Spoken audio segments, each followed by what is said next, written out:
Hey, Shalom, Israel. The Isupk presents the Lord's 56th annual Passover going down right here in Atlanta, Georgia. We got a whole bunch of events lined up for y'all, including the annual lamb slaughter. You already know. Then it's the Hebrew Academy trial. Oh boy. Next we got the children's party. Then you know we got General Muhammad's scripture breakdown class and the Hebrew Academy graduation. The Lord's 56th annual Passover. Pay your Passover fee. It's only $200 to get all these exclusive events. Real black culture. The general's in attendance and the stage is set. It's going down. April the 12th in Atlanta, Georgia. This event is only for the black, Hispanic, and Native Indigenous people. We got a week full of events from April the 9th and the 13th. But remember, you gotta pay that Passover fee. It's only $200 to get every event exclusively. Here's the itinerary for the Lord's 56th annual Passover. April the 9th is the annual lamb slaughter. April the 10th is the kids party. At 7 p.m. later that night, General Muhammad's scripture breakdown class. April the 11th, the Hebrew Academy graduation. Later that night at 8 p.m. is the all-black party. April the 12th is the Lord's 56th annual Passover. April the 13th is the Feast of Unleavened Bread. $200, 17 years or older, pay your Passover fee. See you in Atlanta, Israel. Shalom.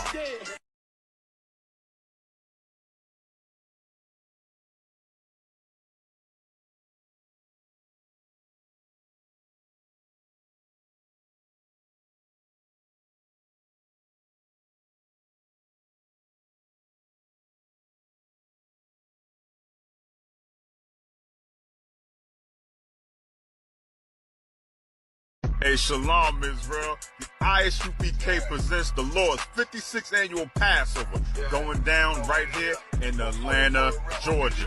We got a whole bunch of events lined up for y'all, including the annual lamb slaughter. You already know.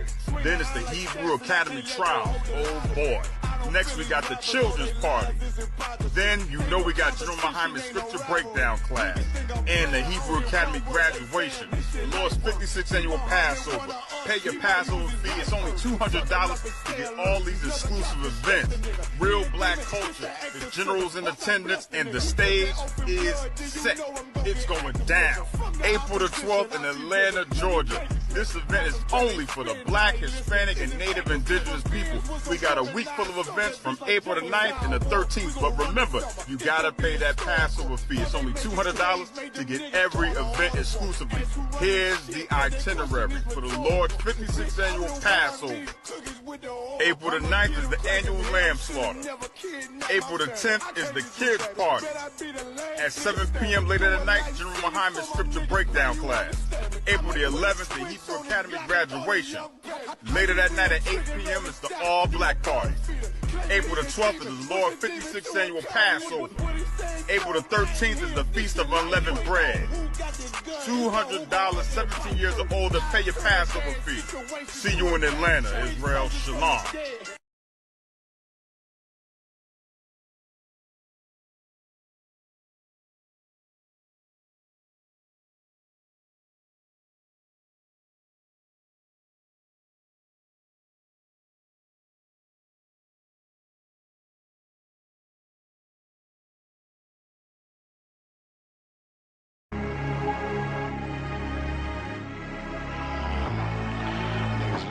Life. Me and my niggas prepared for the dog. You hear me? So we gon' get it on for the last days, nigga. You already know what it is. 140 for the rebel. They in the building, we in the spot. We can go to war and see who make it out. Earn your stripes, dog. You with us or not? We can get it on when it's on. It don't never stop. First you get that power, gotta hold it down. Watch your step, boy, you on holy ground. They in the building, we in the spot. We can go to war and see who make it out. It's a problem, tell them pop off. I die for I let my colors fly, boy. For a nigga take me, they'll drop dead. AR, clean them up like a mop head. Say he cool, he bad, he really so tough. They like, damn, look what he did to Billy go rough. Little bitch, think she Kiki Palmer, silly hoe. She know I'm that bull, but I ain't from Philly though. From the city where they say about that ribbon like Perry Pooch. Know them niggas plotting, gotta deal with me. Can't catch me slipping, got the steel with me. Just left Alabama, bought a chopper from some hillbilly move. He made my feel the blade. Leave them all bruised, come through like a plague. Rebel off the leash like a dog out the cage. Call me Johnny Blaze on One West May. Watch your step get stretched like a limousine. So my brother bring that blade back wet. That's my enemy. Little nigga, this that cult need to talk. Niggas know I got blood in my cup. I just sip it like it's grenadine. They in the building, we in the spot. We can go to war and see who make it out. On your stripes, dog, you with us or not. We can get it on when it's on. It don't never stop. First you get that power, gotta hold it down. Watch your step, boy. You on holy ground. They in the building, we in the spot. We can go to war, let's see who make it out. Tell them niggas good night, here come the bitch. Look, told them niggas get right or get left. You PK by mine, I bend to your flesh. Hellboy, rip the soul out of dead man shit. Got the rate, the power, I been a showstopper. Yeah, they might hate, but I know they gon' watch. Zone on lock, and you know the flow prop. Iced out, got the drip out of David Jones lock. Know I got the pain, they say that you the man. No shit, Sherlock, I'm the one you heard about. Burn down the building, let them all watch. Throw that One West up, then I swerve out. Sick with this shit, I do not need a detox. He don't watch a step, blow him out them Reeboks. We taking over, I'm sending the word out. Can't see me, little nigga, I put you in a bird box. Look, it's One West practical, gladiator, maximum. Creep on them slow, but that Glock 5 rapid. All I want is more power, more straps to blow. Ain't got excuse for no car, he gon' have to go. They in the building, we in the spot. We can go to war, let's see who make it out. On your stripes, dog, you with us or not. We can get it on when it's on, it don't never stop. First you get that power, gotta hold it down. Watch your step, boy, you on holy ground. They in the building, we in the spot. We can go to war, let's see who make it out.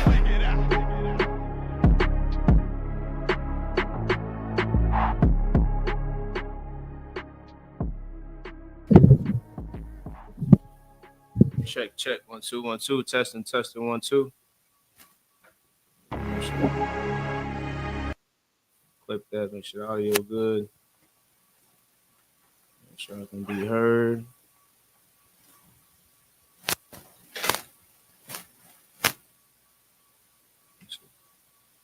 Did he call him beforehand to make sure he's ready?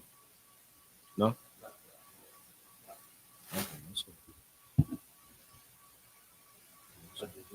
Well, he did go.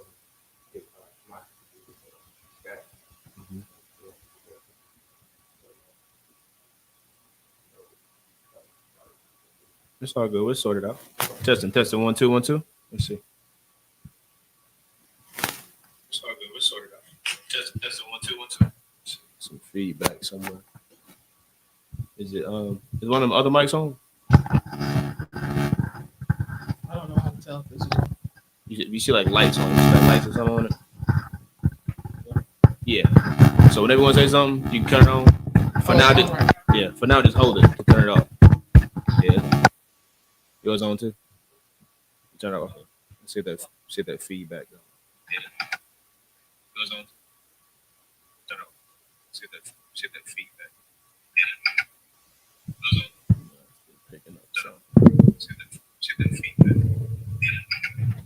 Yours on. Loud.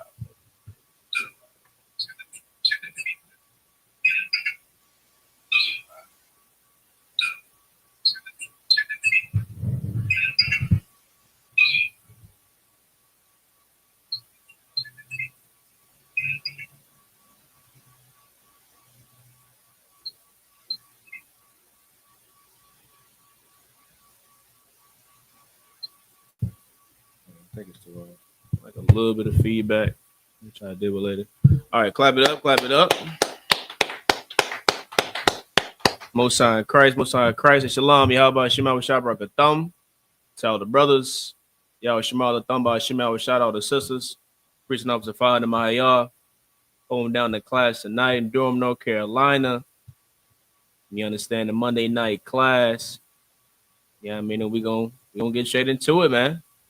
You understand? Give me the book of Romans, chapter 15 and verse 4, man. You understand? For those tuning in, for those, who come across these videos, man, know that it's not by chance. You understand? Know that it is the Lord, calling you, you understand, to come back home, to come back to the truth. To come back to your true calling, man.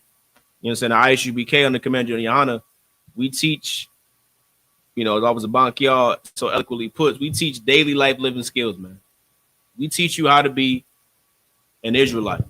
We teach you how to serve God.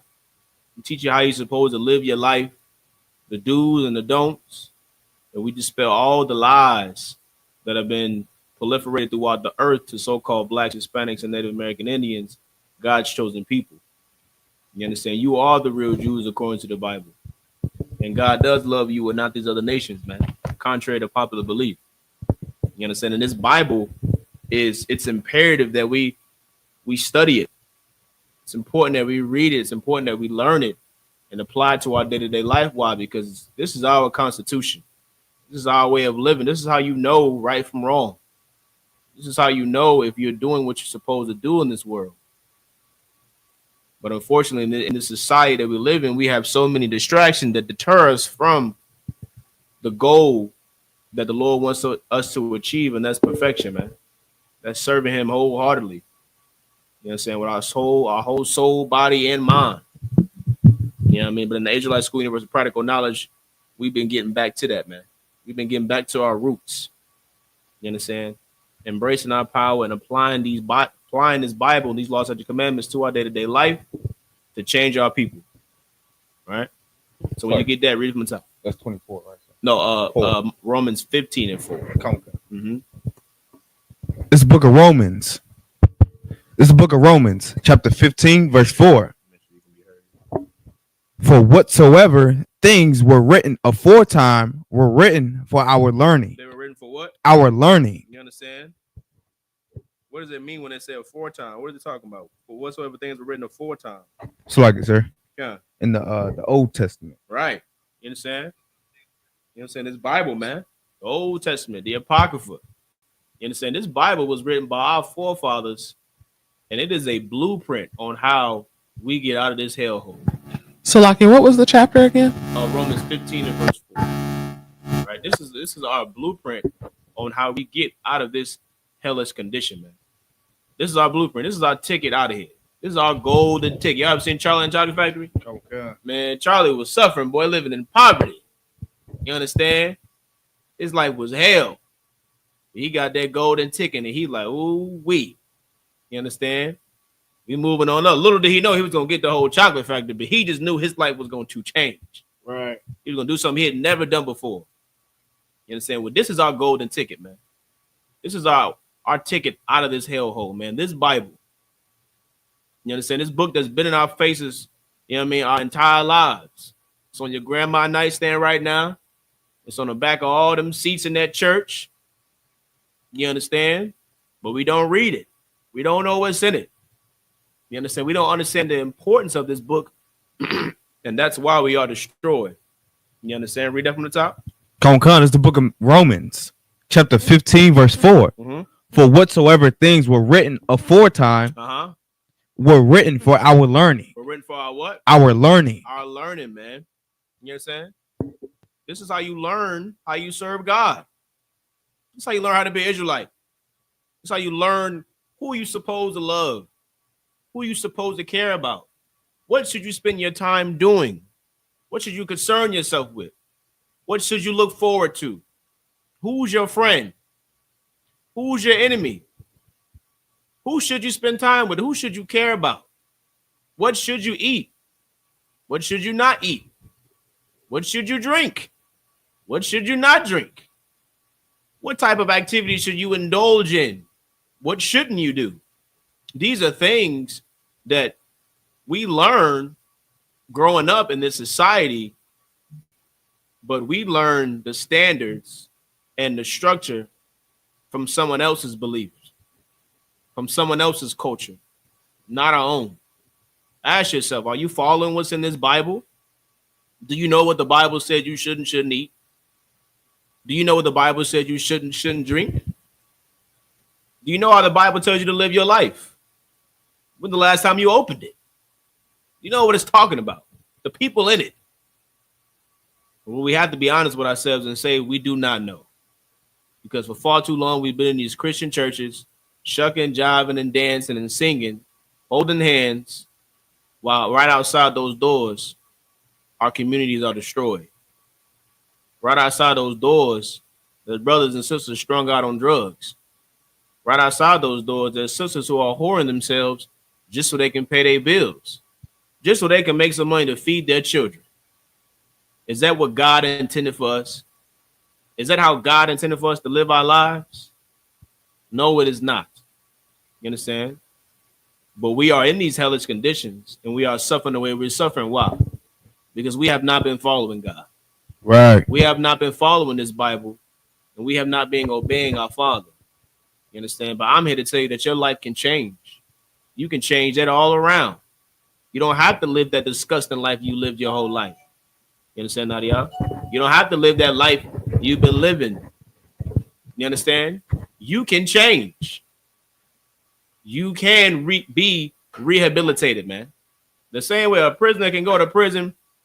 You understand? That's the whole, that's what they try to make it seem like what it's about, right? Give you time to sit on your behind and rehabilitate. You know what I'm saying? Mind you, it does not work, right? Lord Christ. It does not work. You understand what I'm saying? But that's the point of it, for you to sit down, realize your wrongs. You understand? Get out and learn to do better. But does that system work for us? Do we get out and then change? Do we get out and then change our lives and be better? No. Why? Because the structure that we have, the blueprint that we have that was given to us by our leaders, our so-called Christian pastors, these so-called entertainers, it is terrible and it is garbage. You understand? You will only learn the proper structure and how to properly live your life and serve God in the Israelite school of universal and practical knowledge. Right? Read that from the top. Come on. It's the book of Romans, chapter 15, verse 4.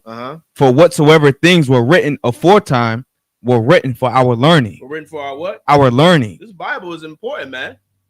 How do you know what's righteous? How do you know what's wicked? Because your grandma told you. Your grandma told you what was righteous and what was wicked.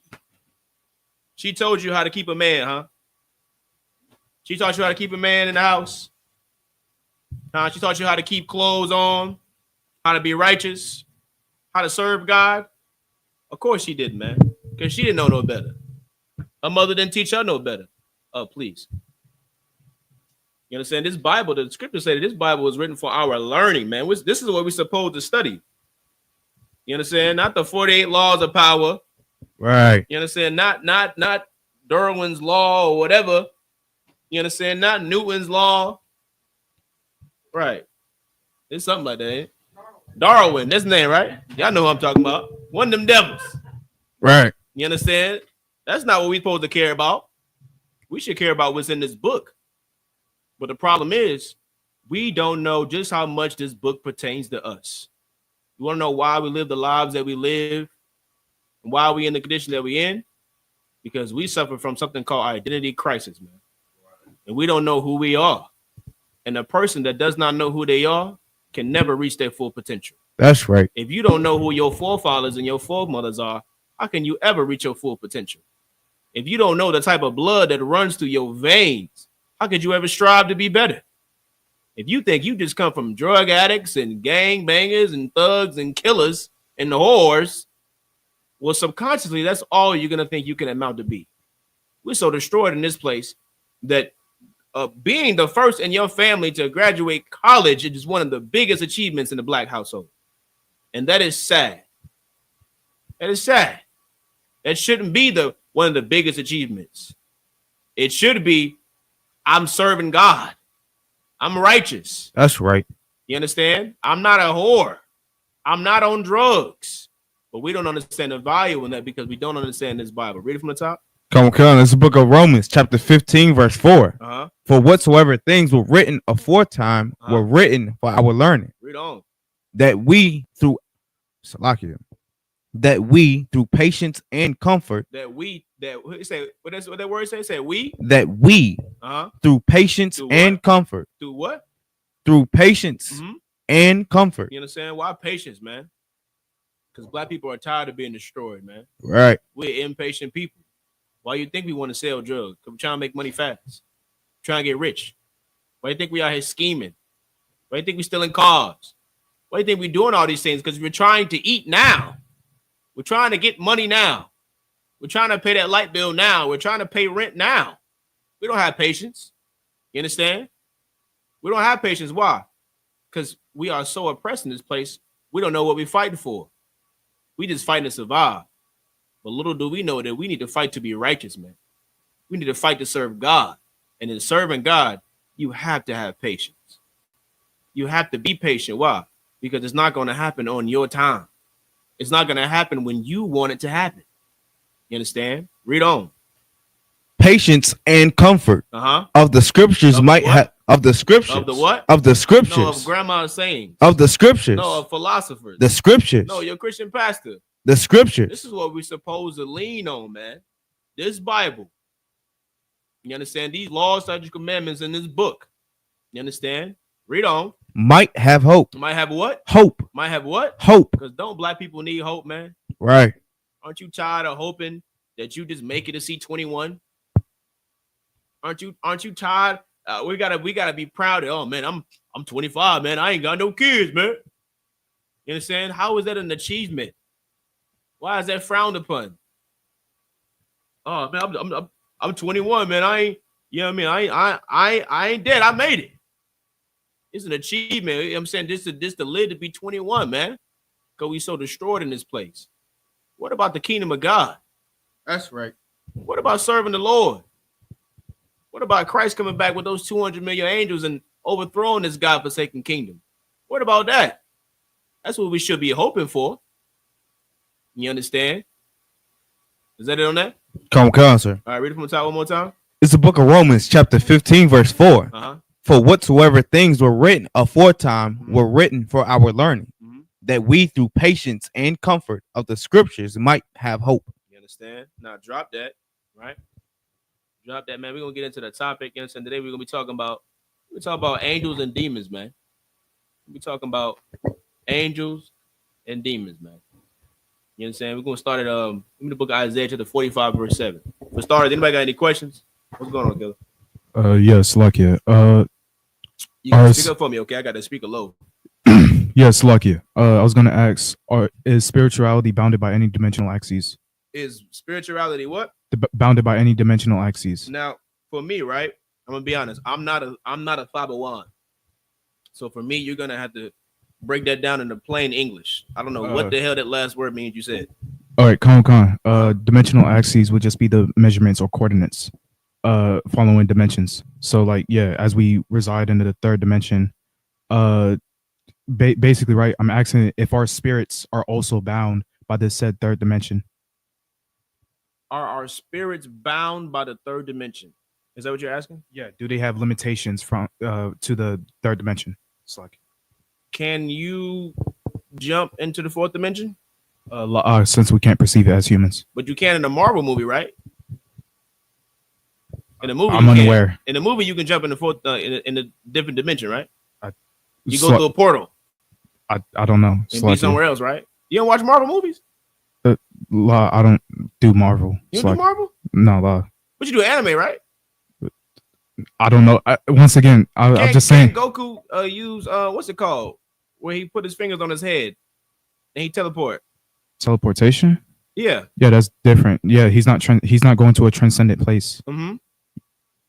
Yeah, I'm just asking, does spirituality have any bounds towards the third dimension? That's what I'm saying. What's spirituality? What does that mean to you? What's spirituality? Yeah, what does that mean to you? I would assume our spirits. Correct me if I'm wrong. It's like you. Like spirituality. No, spirituality. Let's look up the definition, right? Let's get on the Google machine. Right? Because this is the word that I mean you chose to use when you asked it. So let's see what your word means. Spirituality, it says the quality of being concerned with the human spirit or soul as opposed to material or physical things. So what is it in your mind that you're contemplating? Does it have any bounds towards the third dimension? Okay. Now I'm gonna ask you answer your question with a question. Why is that important to you? Slocky, I just wanted to know. You just wanted to know? Yeah, Just out of curiosity? Yeah, curiosity. Slocky. I don't know if I can. To answer your question plainly, we live in the third dimension. The Lord and the angels are in the fourth dimension. I can't pop up in the fourth dimension and say, "What's going on, Yahweh? How you doing? What's good, my Lord?" I just wanted to come sit at the bottom of your fiery throne and, just talk to you for a minute. I'm stuck right here with you. Right? I can open and close the door, go inside, outside, but I'm not superhuman. Right? Commander Junior Hana ain't superhuman. We're humans. I think I don't know if I'm misunderstanding your question that you're asking. Right? Go ahead, ask it again. Slocky, our spirits what's it called? Not metaphysical. Our spirits non-physical. Okay. I think maybe using the wrong word. Your spirit is just your vibe. It's your vibe. You're in school, right? Come on. You ever been in school during Spirit Week? I think so. Are people jumping in and out of different dimensions? What are they doing? They're dressing up, I think. They're dressing up because they're in the vibe of something. They're in the spirit of something. So spirituality is a vibe, correct?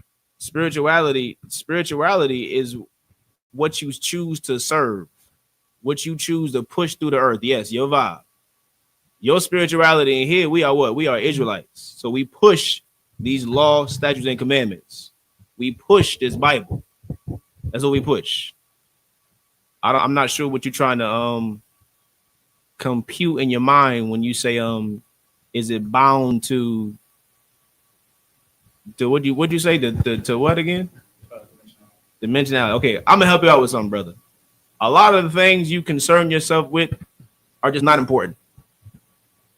There is a let me get this precept for you, right? There is something that you want to avoid in this world, right? All knowledge isn't good knowledge. Everything that you can possibly learn isn't the best knowledge, right? And I'm gonna give you two precepts, right? This first precept, right? Give me Titus. Now give me the book of it's like a Timothy chapter 6 and verse 4.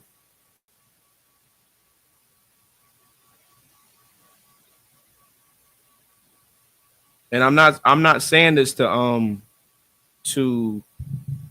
make fun of you or anything, because it's good to want to be studious. It's good to want to learn, right? You know who else loved to learn the Bible? King Solomon. King Solomon prayed to the Lord for wisdom. He wanted to learn everything, right? He wanted to learn everything. And so he prayed to the Lord for wisdom, and King Solomon learned all the knowledge, you understand, that he could find, right? Read that from the top when you got it. Come on, it's the book of 1 Timothy, chapter 6, verse 4. Mm-hmm. He is proud. No, that's not it. Not 1 Timothy. Come on, 2 Timothy. Mm-hmm. That's not it. That's not it. That's not it. That's not it. I'm sorry, it was Titus. Titus. It's like Titus chapter 3 and verse 9. All right. Mm-hmm.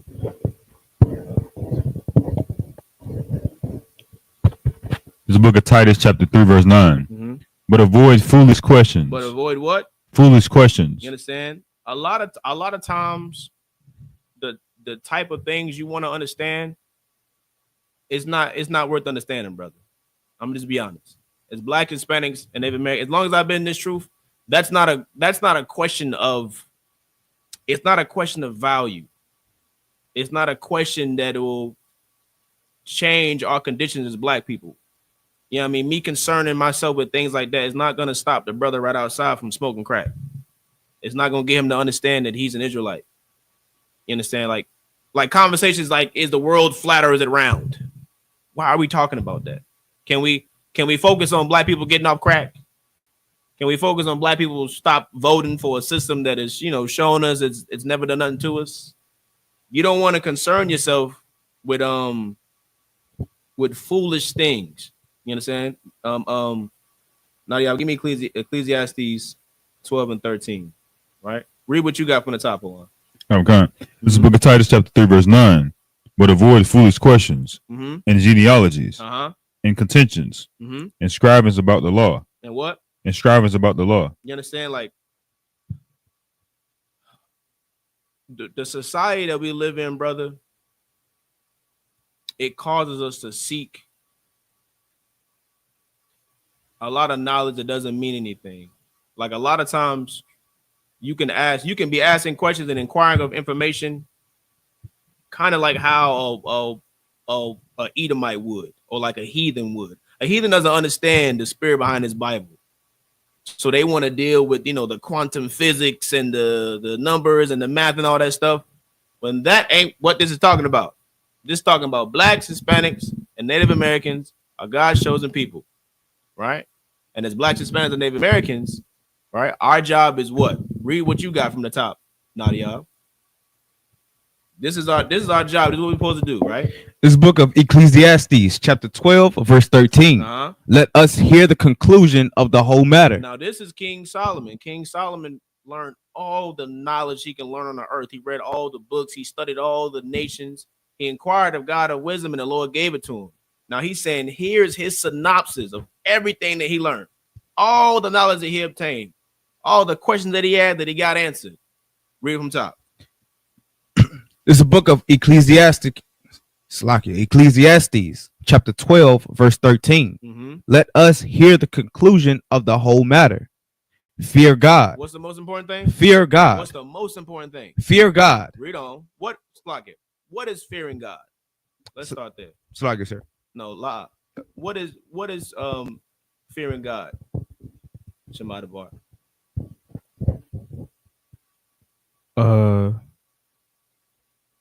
If I were to assume what that means, it means be afraid of him. All right. How do you show you fear your father? How do I show that I fear my father? If you don't want your father to do something to you, how would you show that you fear him? Ask for mercy. No. That would be after the fact. That would be after he's trying to, suffer you a consequence. That's the repercussions from something you've done. Then you would be asking for mercy. But if you fear him, what would you do to not get the judgment from him? What would you do to not get avoid punished? him? Avoid him. No, you can't avoid it.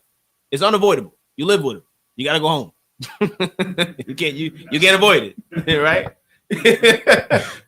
let me. Okay, I'll give you some more. Maybe I'm not making it plain enough. You have chores in the house. Let's say your chores is every Wednesday you gotta take the trash out by 7 p.m. Now, let's say one day you didn't do that, and your father yoked you up. He yoked you up and he yelled at you, and he, gave you a couple manly punches. You ain't like that. It hurt. A grown man hitting you. And that put some fear in you. And you said you didn't want that to happen again. So what would you do to make sure that didn't happen again? Follow his orders. You would do what? Follow his orders. You would do what? Follow his orders. The fear of the Lord is following these law, statutes, and commandments. That's how you show the Lord you fear him. You don't want diabetes. You don't want high blood pressure. You don't want gout. Don't eat shrimp, crab, pork, and lobster. You don't want AIDS. You don't want to be on child support. But don't have sex with whores. You understand? It's simple as that. Fear the Lord is following the law, statutes, and commandments, right? Read on. And keep the commandments. And do what? And keep his commandments. Exactly. And they coincide, right? In addition to fearing the Lord, keep the commandments, right? Read on. For this is the whole duty of man. For this is what? The whole duty of man. This is what you have to wire your mind about thinking about. As a man, this is our duty. Why? Because your woman is going to have crazy questions and concerns and stuff that she want to care about. And your duty as a man is going to be to deviate her from being concerned about all that foolishness. You understand? What you got? Come on, talk to me. Slovakia. I just wanted to ask: is it okay to study upon these set things that God has created for us? So yeah, if He were to create a tree, right? Mhm. Is it okay for me to study that set tree? Well, what are you studying it for? I would have to ask you For that. it doesn't necessarily have to have a conclusion. Like I'm just. You just want to learn Is about a it tree. okay? Yeah, if you just want to learn about a tree, you want to know how long it take a tree to grow, what's inside a tree, how many roots, like, yeah, if you just want to learn that, yeah. But are you learning about the tree to now apply that doctrine to your life and serve the tree? Law. Right. So there's no issue. It also leads to another question. Slovakia. What's up? Could you learn about existence? Could you learn about existence? What do you mean? Okay, so if I want to learn, let's say the laws of logic, like what we abide by. So the law of identity. When you say we, who is we? Existence. Slovakia. So like everything that has atoms. Let me ask you this question: the knowledge that you learn, right? Because we all have to go to school, right? Anybody that wants a degree, anybody that wants some type of certification, you have to go to school and you have to learn these things, right? With the things that you're talking about to a certain extent. Do you feel as though the knowledge that you learn supersedes this Bible? Law, it actually just kind of supports the Bible. You feel as though it coincides with it? Yes, because like if we use reasoning and logic, because by definition, logic would just be reasoning, and then the Bible has reasoning, then it would just be the same way. I'm gonna make it simple for you. As long as what you're trying to learn and the knowledge you're trying to obtain does not supersede this Bible and cause you to stop serving God, if it doesn't cause you to stop serving the Lord, it doesn't cause you to follow idols, it doesn't cause you to mislead your people, then learn the knowledge, brother. Learn it. Nothing wrong with it. You want to learn about the atoms and how many atoms it takes to form a molecule or whatever. I don't know it. It don't interest me. But if it interests you to want to learn it, go learn it, brother. Nothing wrong with knowledge. You plan on seeking a career with this type of knowledge you learn? Or you just want to learn? I just want to learn. That's fine. Nothing wrong with that. I'm not trying to be funny at all. Like if you just a brother that just want to know stuff, there's nothing wrong with wanting to know stuff. Nothing wrong. Don't ever let no one make you feel ashamed for wanting to learn knowledge. Just be careful with what you do with it. Just be careful, because like I said before, King Solomon learned all the knowledge he could learn. And he said even with all the knowledge that didn't even have nothing to do with the Lord, his conclusion was what again? Fear God and keep his commandments. That's all that matters. Just as long as you know that the knowledge you learn, and you can learn all you want, but know that none of it matters. And the most important thing is fearing God and keeping his commandments. You understand that? You can learn what you want to learn. Learn it, and then come tell me, because I'm gonna be like, well, God damn, I didn't know that. Shema the bar, that's crazy. Now let's go to class. Let's go to camp, or let's go do our work now. You know what I mean? Because that's what's most important. But there's nothing wrong with you want to go learn knowledge, brother. Go learn it. Just be careful what you do with it. All right? You got more questions? Okay, Most High in Christ. Most High in Christ. We get a brother a hand, man. You understand? See the thing that's on the young man's mind. You understand? And you should ask these things, man. And be confident in asking them, man. You understand? And never will I ever try to humiliate you or make you feel bad. You understand? I'm just going to make sure I do my job and instill the spirit of the Lord within you. And you understand that nothing is more important than this Bible. This is the best knowledge you can learn. Trust me. Open up this thing, brother. Ooh-wee. You know what I mean? You open up this, you read enough of this, you might not be worried about no quantum physics and atoms. You can be like, what the hell is this sower seed? What is this talking about? What is this dragon in the Revelations? What is this? There's some interesting things in here.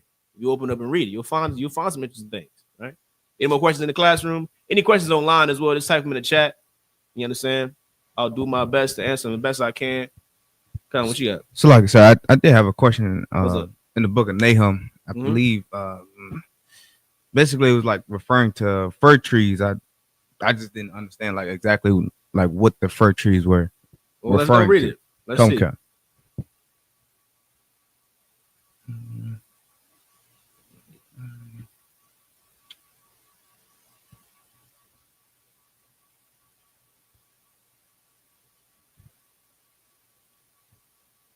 All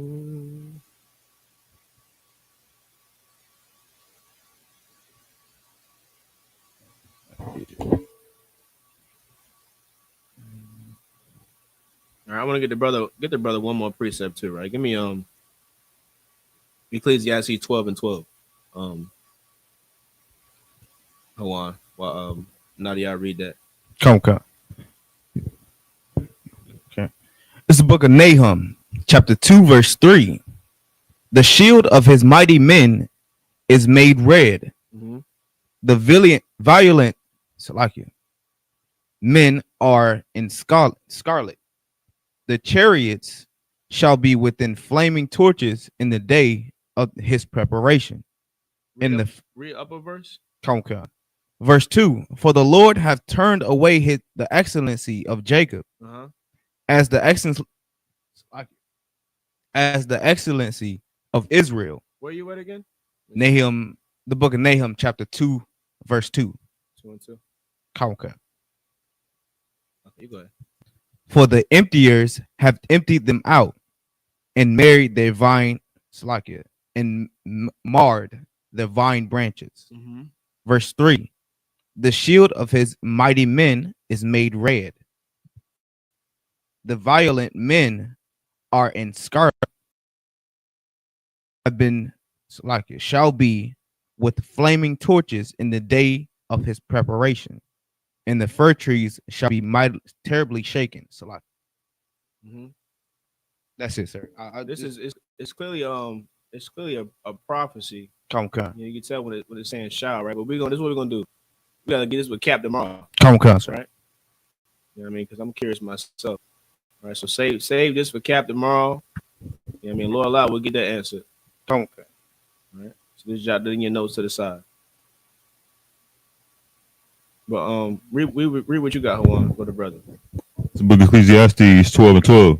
And further, by these, my son, be admonished. Be what? Be admonished. What does that word mean? What's the word admonished mean? It's like, sir. Admonish from the Oxford Language Dictionary is a verb that means warn or reprimand someone firmly. You understand? Meaning you should be careful, right? This is something you would tell someone. I would admonish you to be careful, right? Read on. Of making many books. Of doing what? Of making many books. There's no end. There's what? There's no end. Read on. And much study is a weariness of the flesh. Is a what? Is a weariness of the flesh. Is a weariness. You understand? A lot of the knowledge you can learn, man, you can get caught up in a rabbit hole too. You know what I mean, Shemata boy. Make sure the knowledge you learn and you trying to do something with it. You know what I mean? You want to do something with it. You want to be careful with just getting you gotta understand the type of kingdom that we live in. We live in a place where you can learn about some things that can pull you away from the Lord. I'm just be honest with you. I try to keep my mind as closed-minded as I can and just focus on what the hell matters. Now, if I'm trying to chase a career or something, I'm trying to get a job, trying to get a slavery, that's one thing.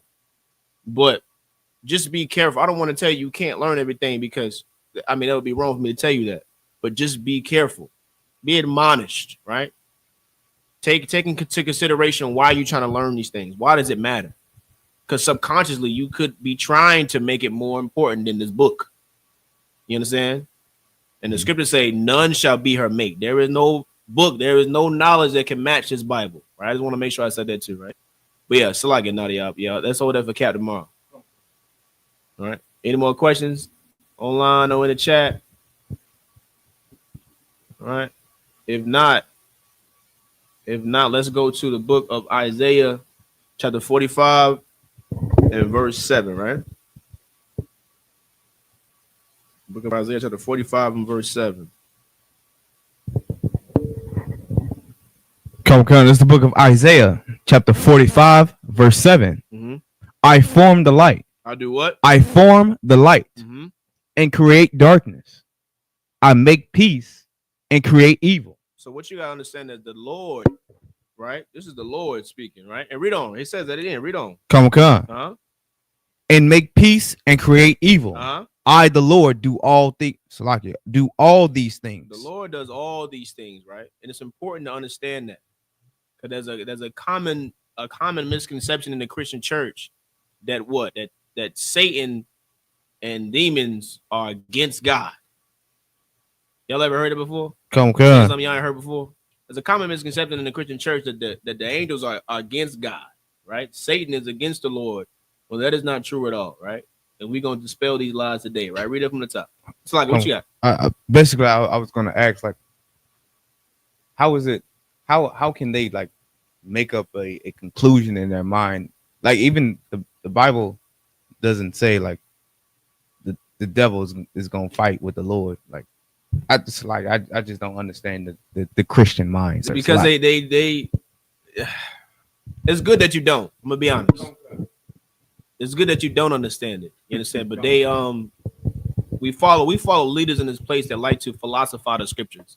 They like to read the Bible and then tell you their interpretation of it, when there's only one understanding of this book. You understand? It comes from us following the oppressor, who does not know the damn Bible. He don't know the book. You know what I mean? It's like, what you have, one? It's like it comes interpretation of heaven and hell is like more so. I know hell is like Dante's Inferno, if I'm not mistaken, where it's like some poet said he had a vision where he went to hell and like he came back to life or some crazy stuff like that. So now that's indoctrinated into the Christian dogma that you're gonna burn forever, and God and Satan are gonna have a war and over some crazy stuff. Is like don't make sense. It sound like Harry Potter almost. You're right. It do. You understand? Read it from the top again. Come on. It's the book of Isaiah, chapter 45, verse 7. I form the light and create darkness. I make peace and create evil. I form the light and create darkness. You understand? The Lord creates righteousness, man. He created his Bible. You understand? And he created what? The darkness, man. He created the evil. You understand? Read on.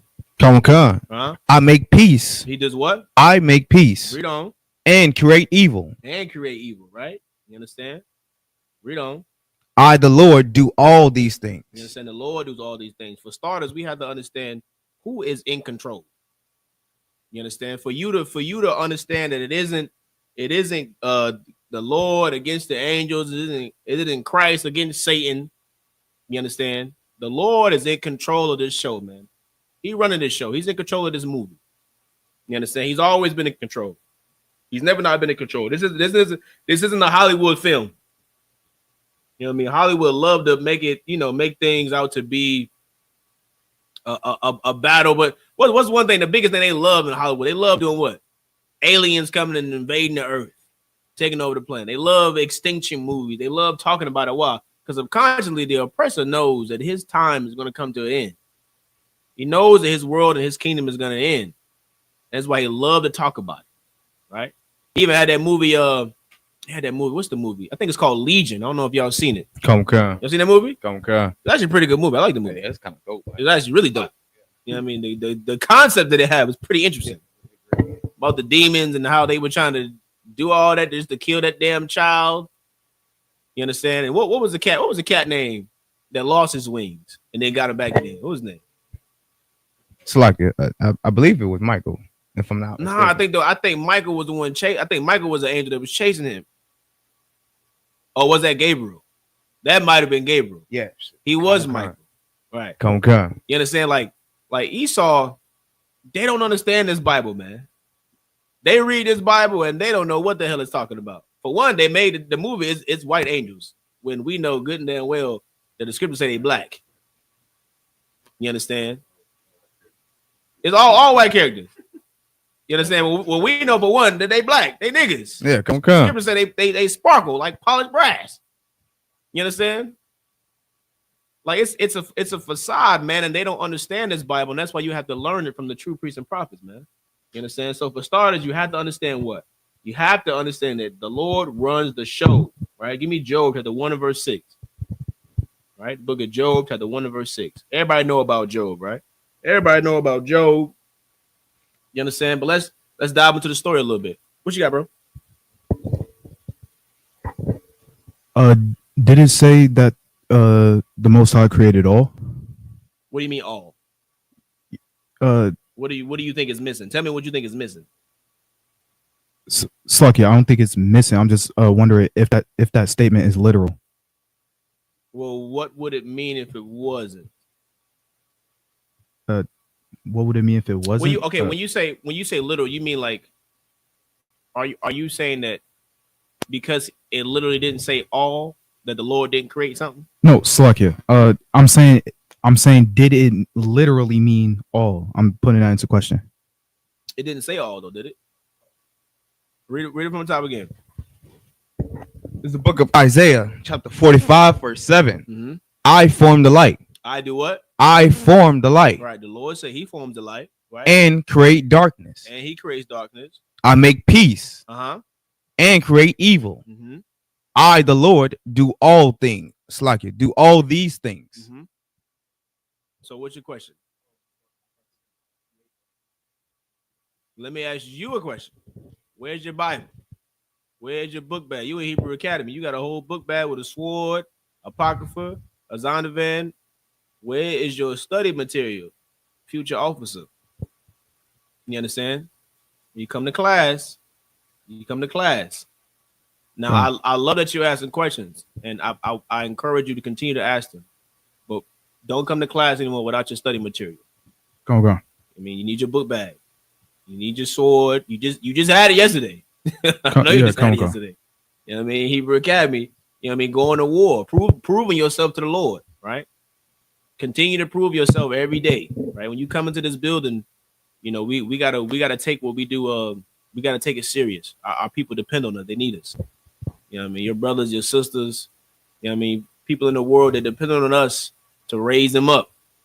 You know what I mean? You gotta be able to take notes, jot these scriptures down. You can't keep it all in your head. You know what I'm saying? That's why the scriptures say, for whatsoever was written aforetime was written for our learning. It's written down for us to be able to learn it. We black people, we forget. Black people forget too fast. You understand? It's got to be written down. Got to be written down. You know what I'm saying? You know what? I am a brother. You understand? I'm going to give you this notebook, right? I probably only use about 4 pages in it. You're going to take this notebook and you're going to write these scriptures down. Here, get this to the brother. Anybody got a pen? All right, let's get the brother a pen. You understand? That way you can go back and you can study over these things. You can go read that Bible, man. You go read that Bible for yourself and you come to class with a million questions. You know what I mean? Lord allow we answer all of them, man. Right? So, for starters, right, write down Romans 15:4. Right? Go back to Romans 15:4 real quick. I'm gonna make sure the brother got these scriptures, man. Make sure you got them. Mm-hmm. The book of Romans, chapter 15, verse 4. Uh-huh. For whatsoever things were written aforetime were written for our learning. They were written for what? Our learning. The Bible was written for our learning, man. Learn about who the Lord is. Learn about who you are. Learn about what Christ looked like. Learn about who our forefathers are, what tribes they come from. Learn about our trials and tribulations as Blacks, Hispanics, and Native Americans. You understand? Which we're going to dive into when we get into Esther this, Thursday and Friday. Ooh-wee. Boy, oh boy, is that a glorious story to always and forever commemorate and never forget. Whatever was written aforetime was written for our learning. Why is it important? It's important to know where you come from. It's important to know who you are. You understand? Read on. That we, through patience and comfort of the scriptures. Through patience and comfort of what? Of the scriptures. Of the what? The scriptures. Not of your own understanding. Not of what America teaches you, C2up. Not of what we learn in this place, but of the Bible. This Bible teaches us to have patience. Why? Because when you read this Bible, you learn that America is going to fall. The same way Babylon fell. The same way Greece fell. The same way Rome fell. The same way Egypt fell. You understand? America is going to fall the same way. And that is what we pray for. That's what we patiently waiting for, the saints. You understand? Read on. And comfort of the scriptures. And comfort of what? of the scriptures. This is what gives you comfort, man. Knowing that the Lord has not, your cries have not gone unheard, man. Knowing that your suffering has not gone unacknowledged. You understand? The Lord is going to make our oppressors pay for what they have done to us, for what they've done to our forefathers and foremothers, for what they've done to our children, for what they've done to our brothers and sisters, man. You understand? Read on. Might have hope. Might have what? Hope. Because we can't hope in America's government. I mean, how many more presidents we got to keep voting for to realize they don't give a damn about us? How many more times we got to, go through this vicious cycle every 4 years to see that these people don't care about us? That's right. I'm supposed to hope in a system that was never created for my people to prosper anyway. I'm supposed to hope in a system that was created while my ancestors were slaves, picking cotton. That's what I'm supposed to hope in? Hell no. I'm going to have hope in this Bible, man. I hope and I pray that a black man named Yahushua Mashiach crack that sky with 200 million angels and overthrow this godforsaken place. That's what I hope for. You understand? Drop that, right? Now let's go back to Isaiah. Isaiah chapter 45 and verse 7, right? Okay. All right, we just broke that down, so make sure you write that down, right? Let's go to Job. Now go to Job 1 and 6. We'll be back on track. Let's get into it. This is the book of Job, chapter 1, verse 6. Mm-hmm. Now there was a day when the sons of God came to present themselves before the Lord. There was a day when what? The sons of God came to present themselves before the Lord. When the Bible said the sons of God, who is it talking about? So like you said, talking about us. Who's us? The Israelites. It can be. It can be. But what do we know is important when it comes to this Bible? Where does it start with a C? What's important when it comes to reading this Bible? You have to understand the what around what you're reading. It's like, Go ahead. So like, sir, context. Mm-hmm. You gotta understand the context. So in context, yes, it could be talking about us, right? Read on. Come on. Mm-hmm. No, you had something? Go ahead. Yeah, come on. It was the angel, sir. Damn right. It's talking about the angels in this context, right? So let's read it from the top. Come on. Mm-hmm. It's a book of Job chapter 1, verse 6. Mm-hmm. And there was a day when the sons of God came to present themselves before the Lord. Mm-hmm. And Satan came also among them. And who came? And Satan came also among them. To do what? Read it from the top again. Read it slow. This is the book of Job chapter 1, verse 6. Mm-hmm. Now there was a day when the sons of God came to present themselves. They came to what? Present themselves. Why would Satan present himself to somebody that he's trying to fight? Somebody that he's at war against. That doesn't make no sense. I'm gonna present myself to somebody I'm at war with. You understand? Bible says Satan is presenting himself to the Lord. Read on. Con, please. Your mic is turned on. I think it is. Can you hear me? Yes. That word present, is that more like they came humbly or in a submissive state, or they just presented themselves? Think more militant. So think like how like y'all present major council. Okay. You understand? We know we got major council. What we do? We come present ourselves what? Before, the generals. Okay. Right? You understand? Think more so like that. Structure, because remember, what we do in this school is a reflection of what goes on in the fourth dimension. Contrary to popular belief, they think we just in here just doing random stuff. We just doing it because we just want to have fun. We want to look cool. No, this is what's going on in the Bible right here, right now. And we're gonna read about it, right? Read on. And Satan came also among them. Uh-huh. Verse 7. And the Lord said unto Satan, Whence comest thou? Mm-hmm. Then Satan answered the Lord and said, From going to and fro in the earth, and from walking up and down in it. You understand? Satan is giving a report. He's reporting to the Lord. Lord say, where you coming from? He said, man, I've been going here, I've been going there, I've been going to and fro throughout the earth, sir. I've been doing my job. You understand? Like, what would we say? Captain I thought say, Mahia, what you been doing? So, like, I've been posting videos. I made sure I made camp yesterday. You know what I'm saying? Like, reporting. Let them know what you've been doing. Why? Because everyone has a responsibility. Everyone has a job. Even in the fourth dimension. Ain't nobody just laying around sitting on the beach, sipping, margaritas. This is work. This is work in the fourth dimension. The angels is working too. You thought it was just you. Hmm. You thought you just had to do work. No, the angels work too, but they work for the Lord. You understand? Read on. Verse 8. Uh-huh. And the Lord said unto Satan, hast thou considered my servant Job? What did he say? Hast thou considered my servant Job? Why is he saying that to Satan? Why is he asking him, has he considered his servant Job?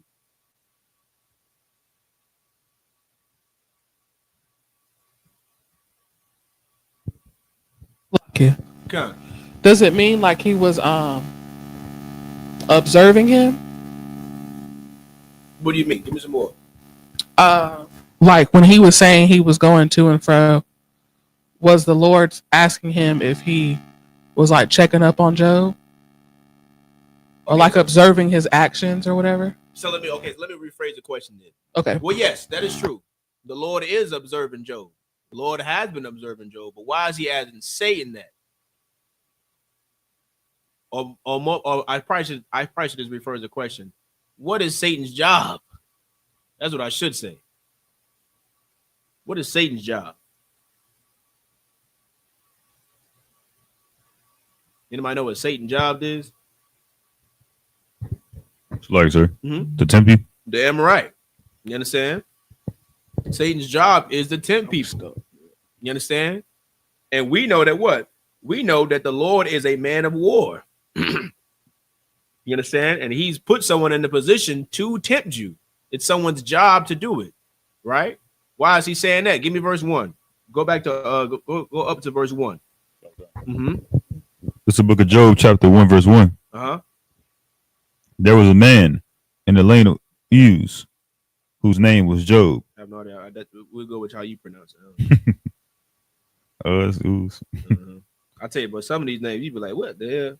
It's so much easier to say them in Hebrew. But yeah, read from the top.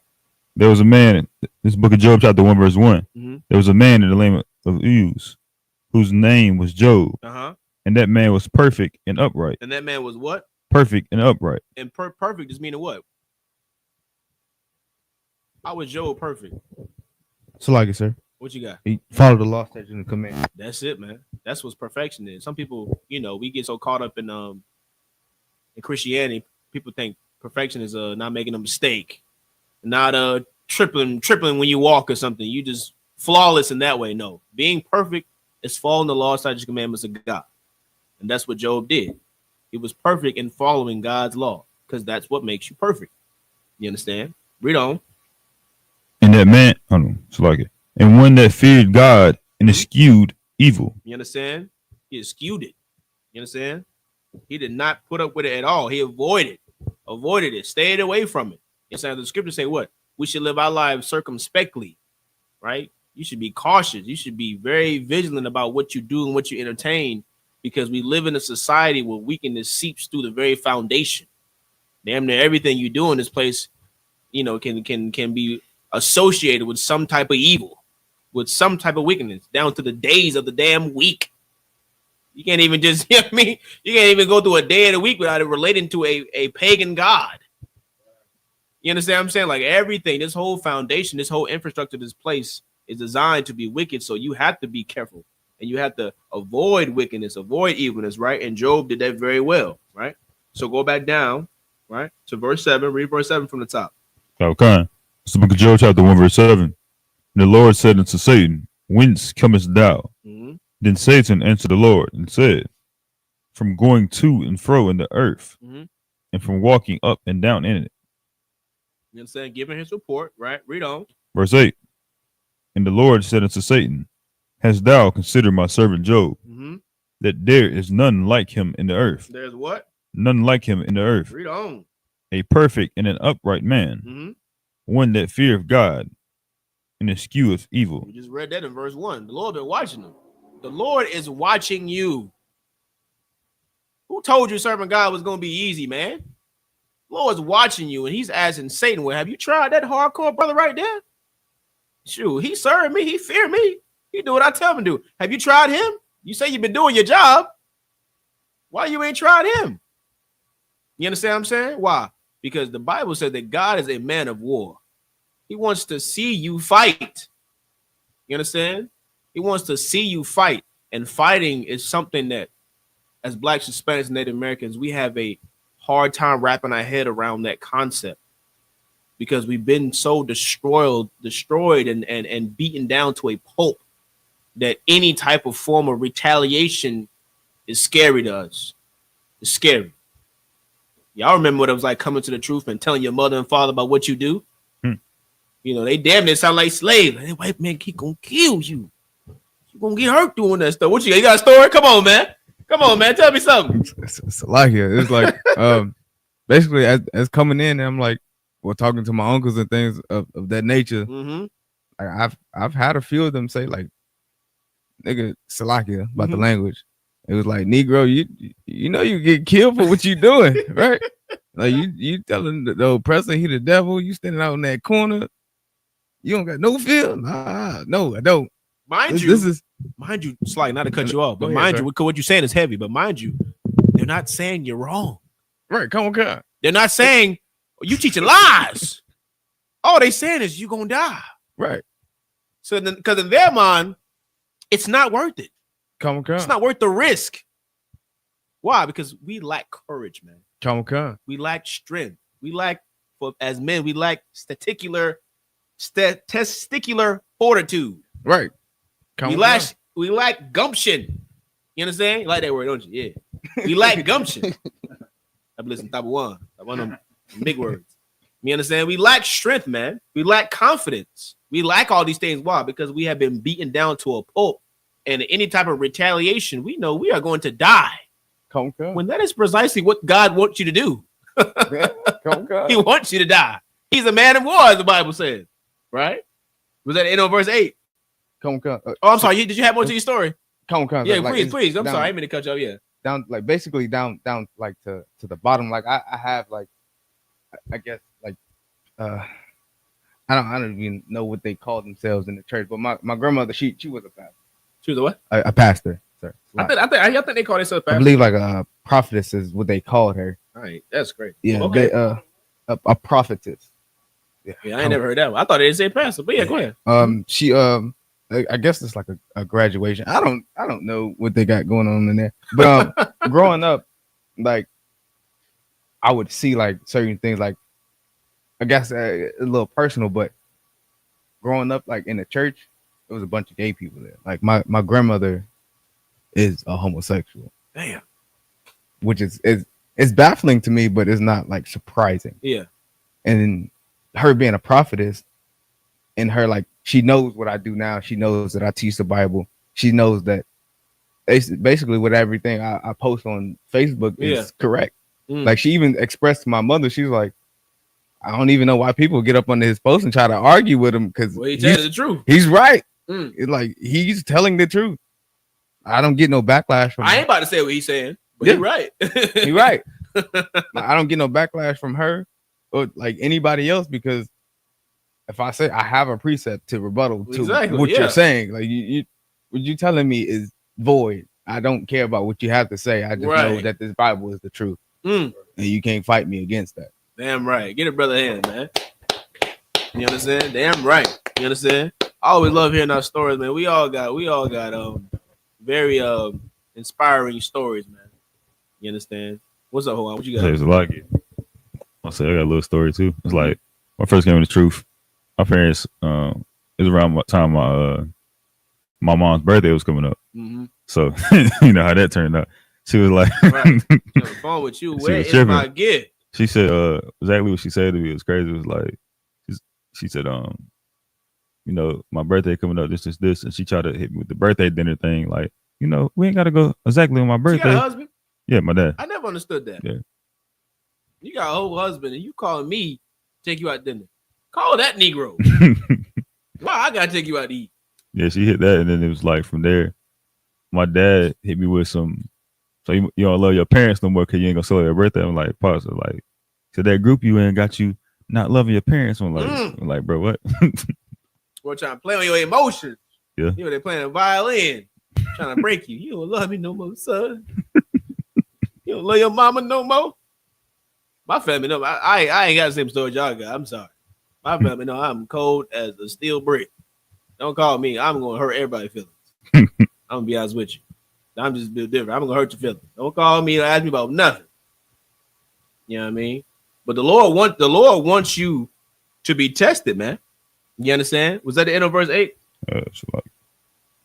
Verse 9, Comic-Con. Okay, so right. So hold where you at, but go to James chapter 1 and verse 13, right? Right? Because there's things you just gotta understand, man. Right? Because it's not the Lord that's tempting you. The Lord has put somebody in that position. You understand? He's put somebody in that position to tempt you. Please. It's the book of James, chapter 1, verse 13. Let no man say when he is tempted, I am tempted of God. For God cannot be tempted with evil, neither tempteth he any man. You understand? Read on. Come. Verse 14. But every man is tempted when he is drawn away of his own lust. Of his what? His own lust. Of his what? His own lust. Read on. And enticed. You understand? What's tempting you and what's causing you to have to battle in your fight? It's something that you already lust for, man. Ever since I came into school, I've always been taught. The demons that you have and that you fight while you in the truth, you've always had them. You've always had them demons. And that's what your flesh cries out for. And your flesh wants it so bad, whatever it is. If it's a brother, if it's a just sleep and be with whores, that's your demon that you got to fight. If it's a woman, if it's for a woman, not wanting to shut the hell up, going to damn yell and usurp authority, then that's going to be your fight. It's going to be your demon. If it's a selfish spirit that you have where you always think about self and you want to take care of yourself and worry about yourself, then that's what you have to fight, right? But it ain't from the Lord. It's already in you. It's already in you. You understand? Read it one more time. Come from the top, sir. Come. This book of James, chapter 1, verse 13. Let no man say when he is tempted, I am tempted of God. For God cannot be tempted with evil, neither tempteth he any man. So what is Satan playing on? Satan is playing on your own lust. Satan is playing on what's already in the back of your mind. You already thinking about it. Your flesh already wants it. You understand? If you get around that marijuana, you get a whiff of it, and you like, that smells good. And you gotta catch yourself like, man, that stuff is wicked. That's wicked as hell. If it smells like a good smell to you, oh, that's a demon you gotta fight. You understand? I know I fought that for a while. It was an aroma. I just knew it was good. I'm like, Negro, that is disgusting. It's filthy. Now I smell like skunk. It's disgusting. I get a headache. Same thing with like tobacco. You understand? But we all have demons that we got to fight. And the lust that you got to battle is already within you. You understand? Which is why you got to what? You got to evaluate yourself. You got to see where the chinks are in your armor. You got to see what causes you to be weak. See what stifles you from being successful in here. What's holding you back from being great?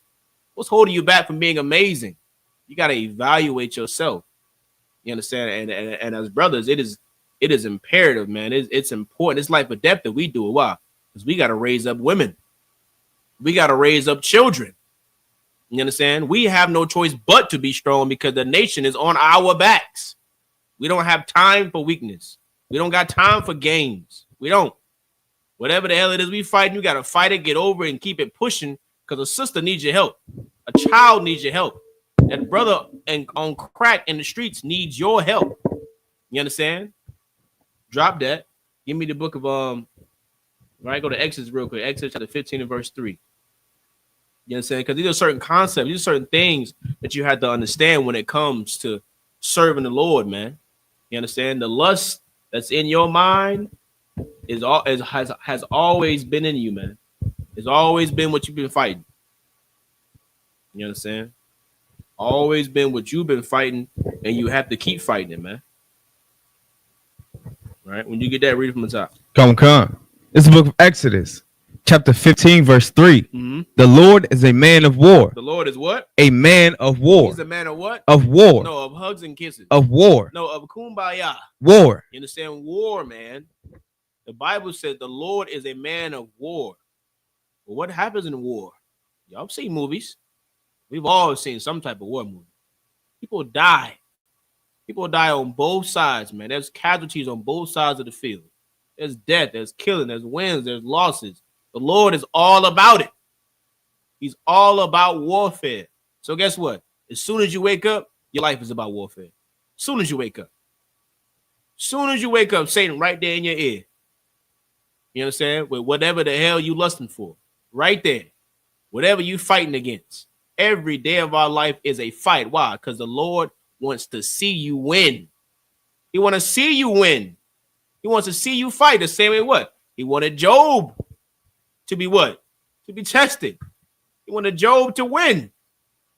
You're like, man, this upright man right here, he been doing good. You tried him yet? You put him through the fire? Have you tested him with the things that's tempting him? Because I want to see him win. You understand? All right, drop that. Give me 2 Timothy chapter 2 and verse 3. You understand? 2 Timothy chapter 2 and verse 3. You good, Shemada boy? Need some water? Okay, most on Christ. You got water, got drinks, got whatever you need in that fridge over there.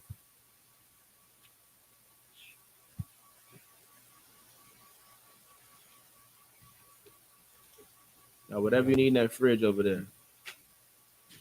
Young man, you real. What's going on, young man? You real? Y'all about to have a shop rocket. I mean, Lord Allah, I'll see you soon, brother. 2 Timothy chapter 2 and verse 3. Come on. It's the book of 2 Timothy, chapter 2, verse 3.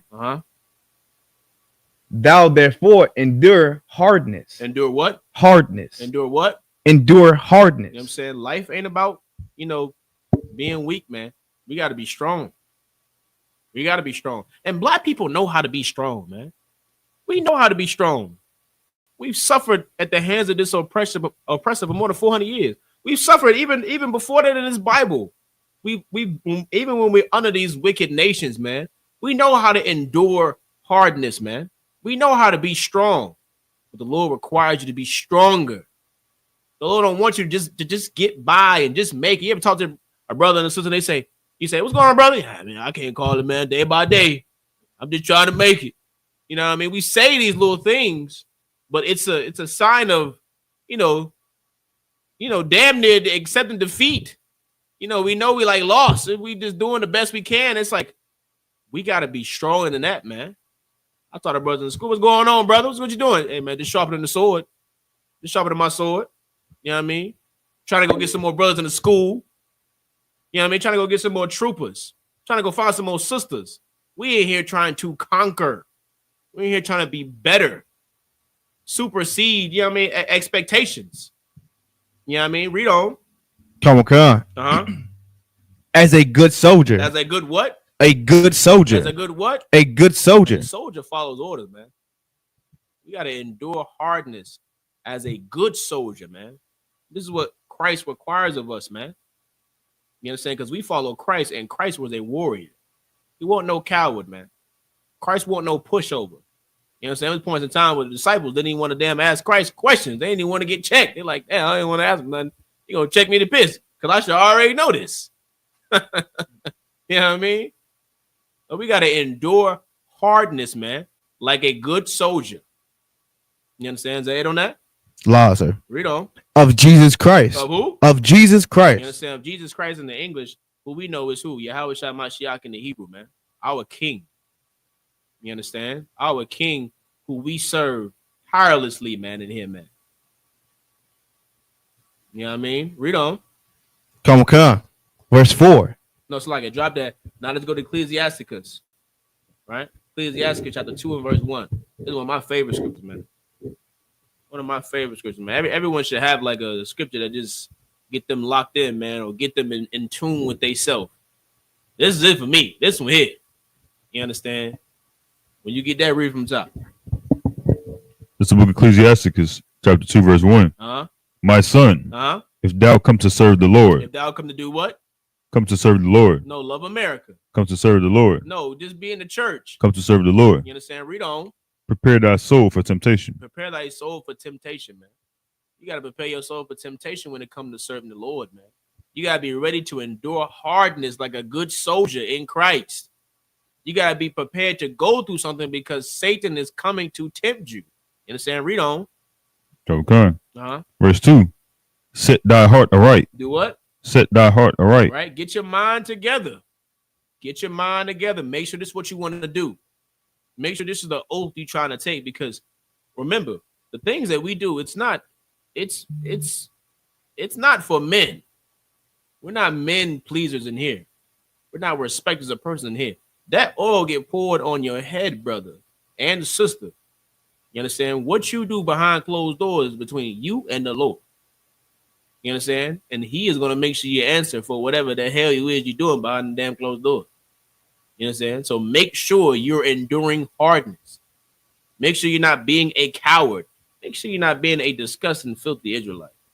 Good night. I mean, we see what the hell is going on in the Israelite world now, man. Goodness gracious. I don't even want to talk about it. Generals, captains, all men above me, they done, you know what I mean? They done spoke their piece on it, man. Y'all already know.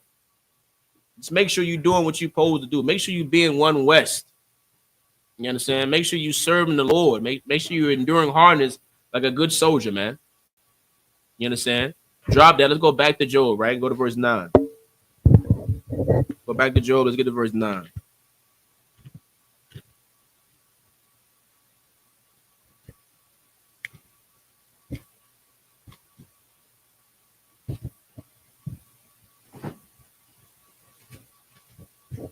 It's the book of Job, chapter 1, verse 9. Mm-hmm. Then Satan answered the Lord and said, Doth Job fear God for naught? What did he say? Doth God, Slakia, Uh-huh. doth Job fear God for naught? Read on. Verse 10. Mm-hmm. Has not thou made an hedge about him Mm-hmm. and about his house Mm-hmm. and about all that he hath on every side? So Job, so Satan pleading his case, because he getting checked. The Lord checking him. Like, if you doing your job, you ain't try Job. You ain't seen Job over here with Satan. Like, well, Salakia, sir, didn't you put a hedge around him? Didn't you protect him? I can't get to him. Which shows you what? What does that let you know? What Satan's saying is, he said, didn't you put a hedge around him? What does that imply? What is that letting you know?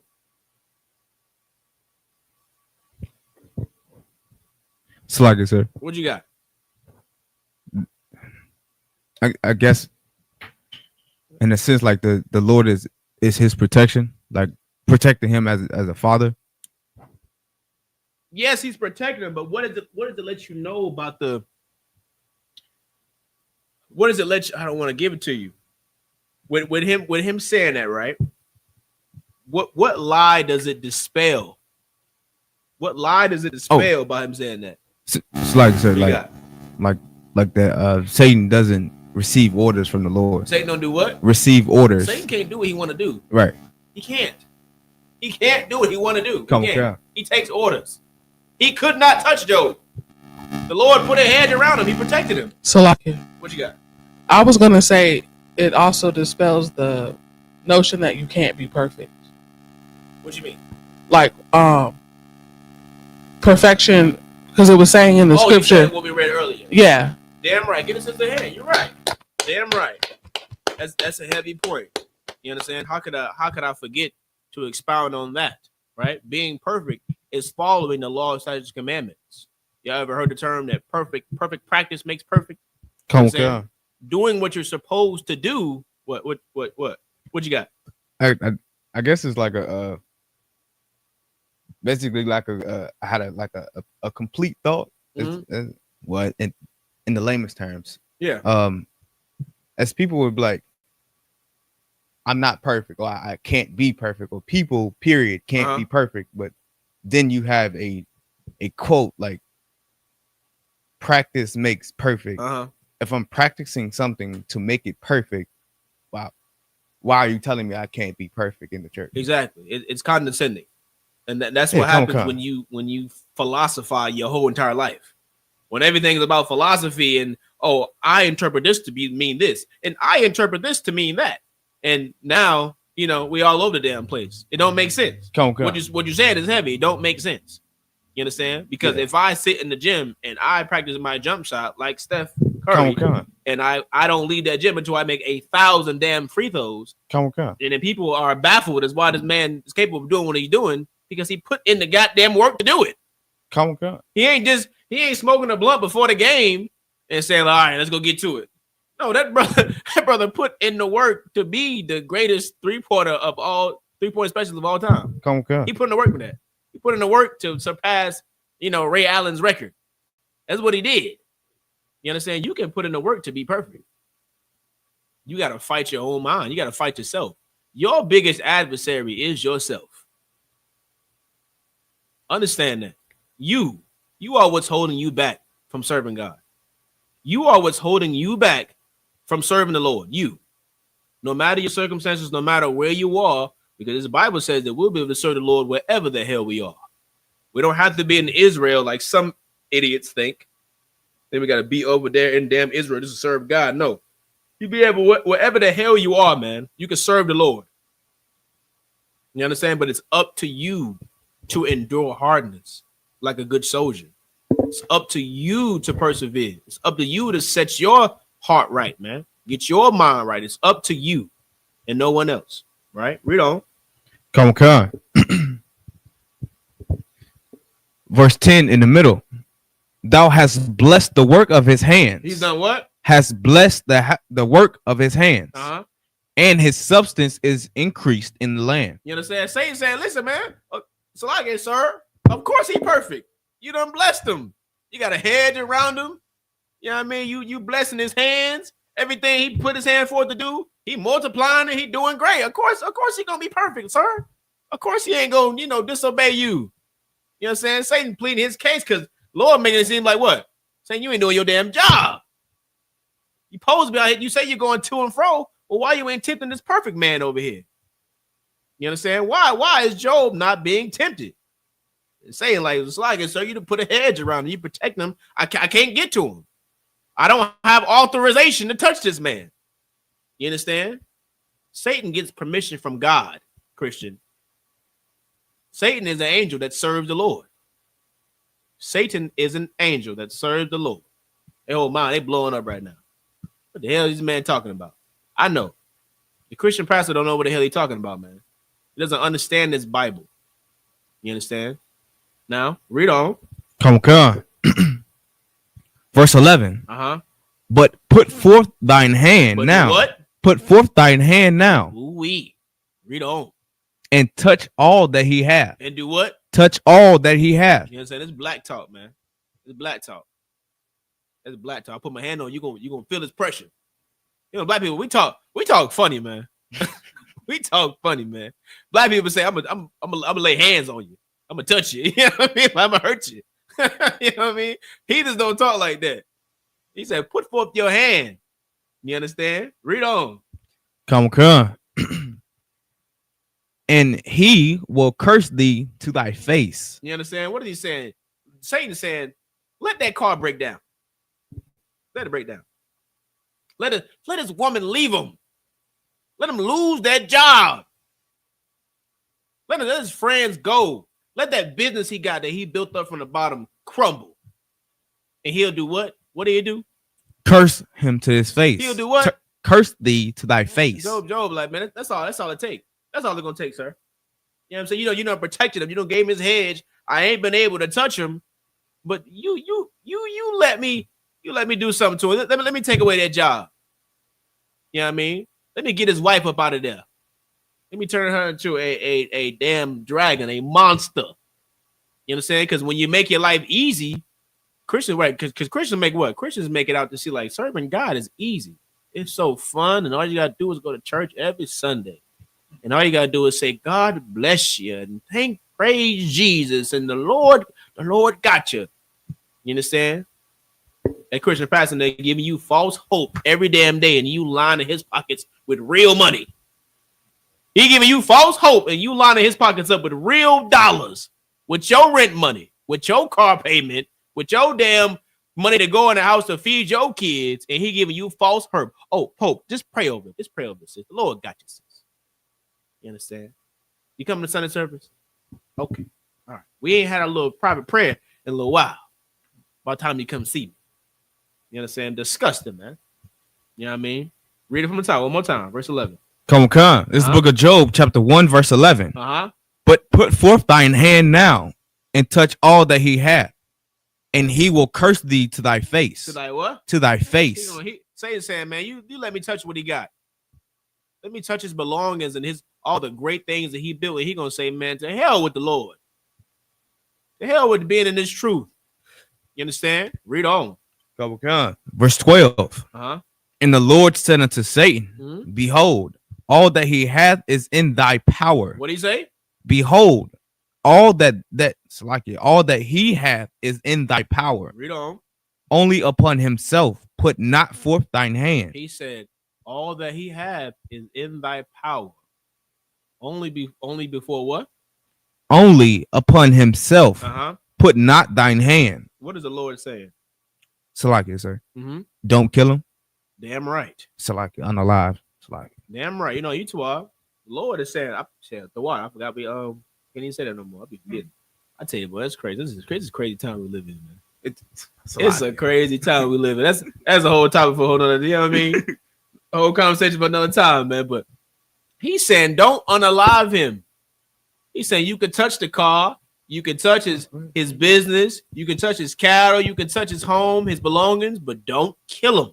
This is what God has given Satan permission to do. I thought God was all love, man. We're reading about a power that is allowing Satan to make someone suffer. And this is important to understand why, because it'll get you to stop taking things so damn personal. You take things so damn personal, and as a Christian, we be like, oh God, why me, Lord? Why? Well, maybe because you're worthy.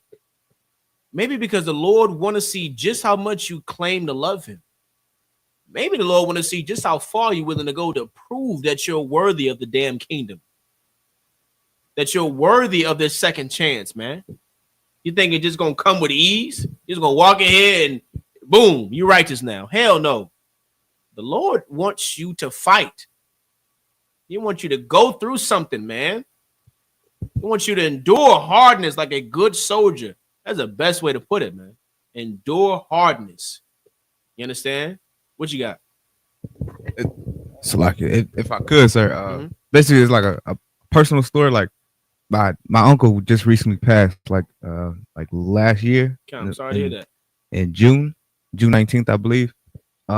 He like actually one of the part of the reasons I found out about the truth. He was even there when I was taking my officer's test, and he's like, well, I can't wait till you finish.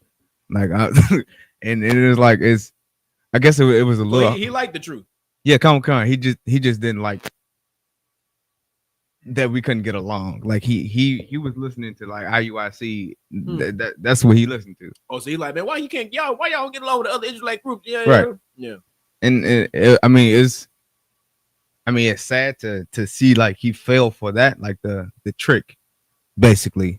But it's like at first it upset me. I'm like, damn, it's like it.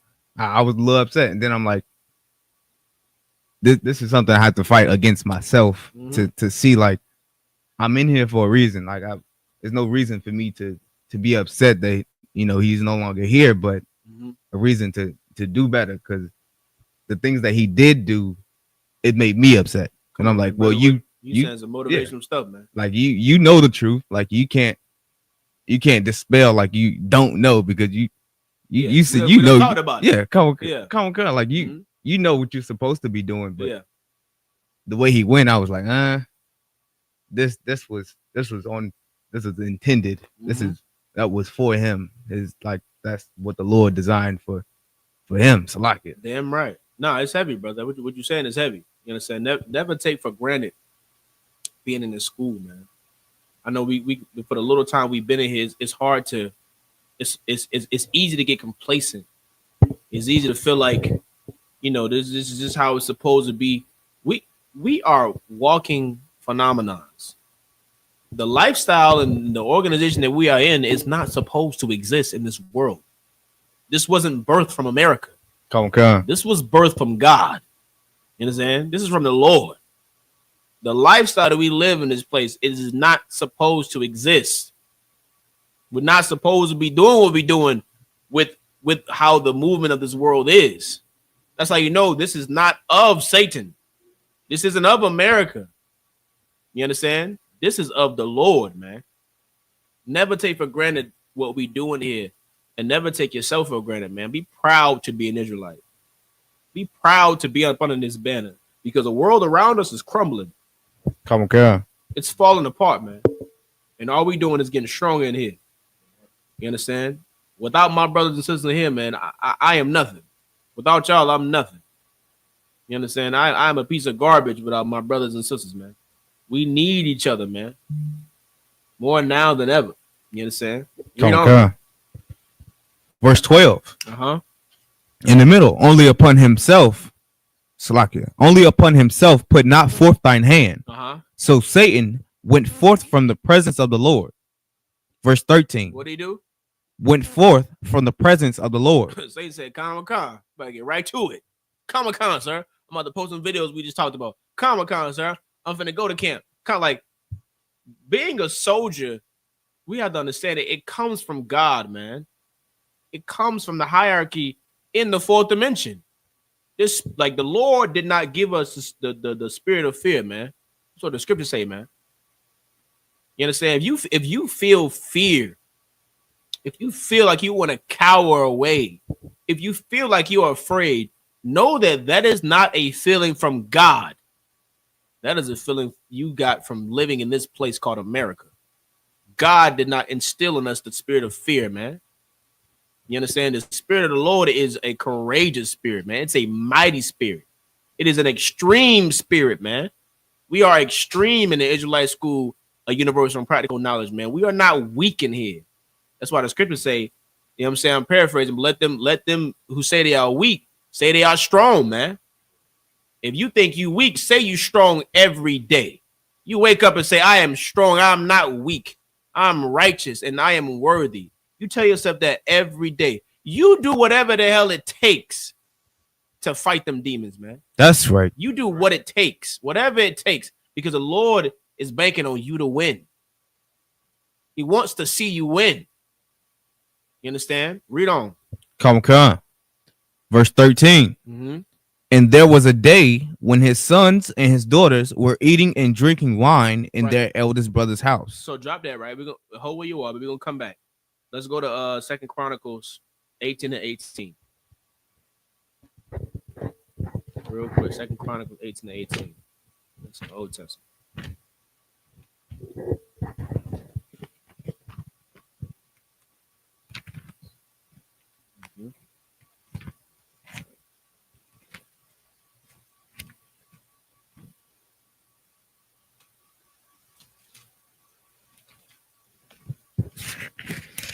Book of 2 Chronicles, chapter 18 and verse 18.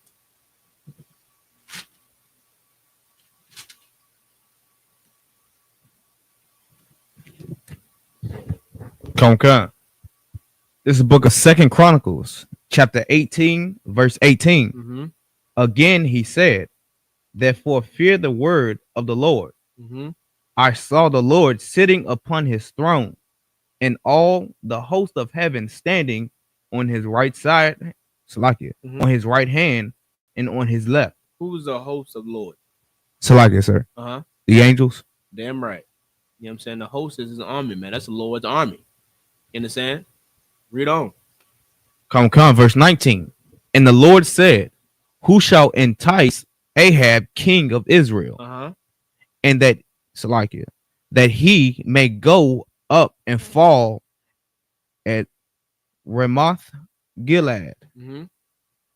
And one spake, saying, after this manner. So the Lord is asking, Lord wants this king to be enticed. He's asking, who want the job? Who want to do it? Who going to step up to the plate? Who want to do it? Right? These conversations sound familiar. Come. As men, as officers. Just making sure, right? Read on. And another saying after that manner. Verse 20. Then therefore came out a spirit and stood before the Lord and said. Spirit in this context is talking about what? It's like I say, in angels, sir. Talking about an angel. That's why context is everything. It's important. And this is where Christians, this is where they get lost in the sauce. Because they want to just open the Bible and just read it, and they think they know what they're talking about, but they don't understand the context of what's being spoken about. You don't understand the context. You understand? What you got, Juan? So like you said, yeah. I'm gonna add to that. It's like the context is very important because they still believe that God loves everyone when they see John 3:16, because they don't understand it's different precepts. Like the scripture say, precept from precept. They don't understand that the precepts are not just John and then now I understand everything. It's John, Psalms, go back and forth. Damn right. Different scriptures. Damn right. You understand? Read on. Come on. Verse 20. Therefore came out a spirit and stood before the Lord and said, I will entice him. Somebody that stood up, said, I'll do it. Read on. And the Lord said unto him, wherewith? How you gonna do it? You gonna entice him? Okay, break it down for me. How you gonna do it? Read on. Verse 21. And he said, I will go out and be a lying spirit in the mouth. What? A lying spirit. Remember we was talking about spirit earlier, Shemata Bar. Now remember, in one context, we just read that spirit was talking about an angel. And then right in the next verse, he said, I will be a what? Read on. A lying spirit. I will be a what? A lying spirit. Right. Read on. In the mouth of his prophets. And do what? I will be a lying spirit in the mouth of all his prophets. All his what? All his prophets. Because back then there was a time where, I believe America's government still does it, but men who are in power, who are in certain seats, they have advisors around them. They have men that they go to for advice that tell them, no, you might not want to do this because of this, because of that. Or you might want to do this because of this, because of that. Now, the decision is up to that king, nonetheless, but he needs those advisors to what? To keep him level, to see angles that he may be missing in certain circumstances. So this angel is saying, I will be a lying spirit, right? Read it again. This book of 2 Chronicles, chapter 18, verse 21. And he said, I will go out and be a lying spirit in the mouth of all his prophets. And the Lord said, thou shalt entice him, and thou shalt also prevail. The Lord said, Most High Christ, let's get it done. Read on. Go out and do even so. You understand? Get it done. Go be a lying spirit. Go get it done. Why? Because it's letting you know that angels and demons all serve the Lord. Demons are angels. The best way I've learned to explain it, I learned from, of course, Jeremiah Hyman. Just think about angels and demons like America's court system. You have the prosecutor and you have the defendant. Who do they both work for? So like I said, what you got? The government. They both work for the court system. They both report to the judge. Right. You understand? The prosecutor, what is he trying to do? He's trying to prove that you're wrong. And then the other one, I believe, is the defendant. I could be saying the word wrong. The plaintiff. Is the plaintiff the person or the lawyer? So like I said, the plaintiff is the person, sir. Right. The plaintiff is the person. Okay. So what is the lawyer called? Because the prosecutor is the lawyer that is trying to accuse you of something. Right. Come on, sir. What is the other one? The defense attorney. Right. The water. They both work for the judge. They both report to the judge. They both coordinate with the DA. You understand what I'm saying? The defense attorney, he don't give a damn whether or not you did it or not. It don't matter. His job is to prove that you're innocent.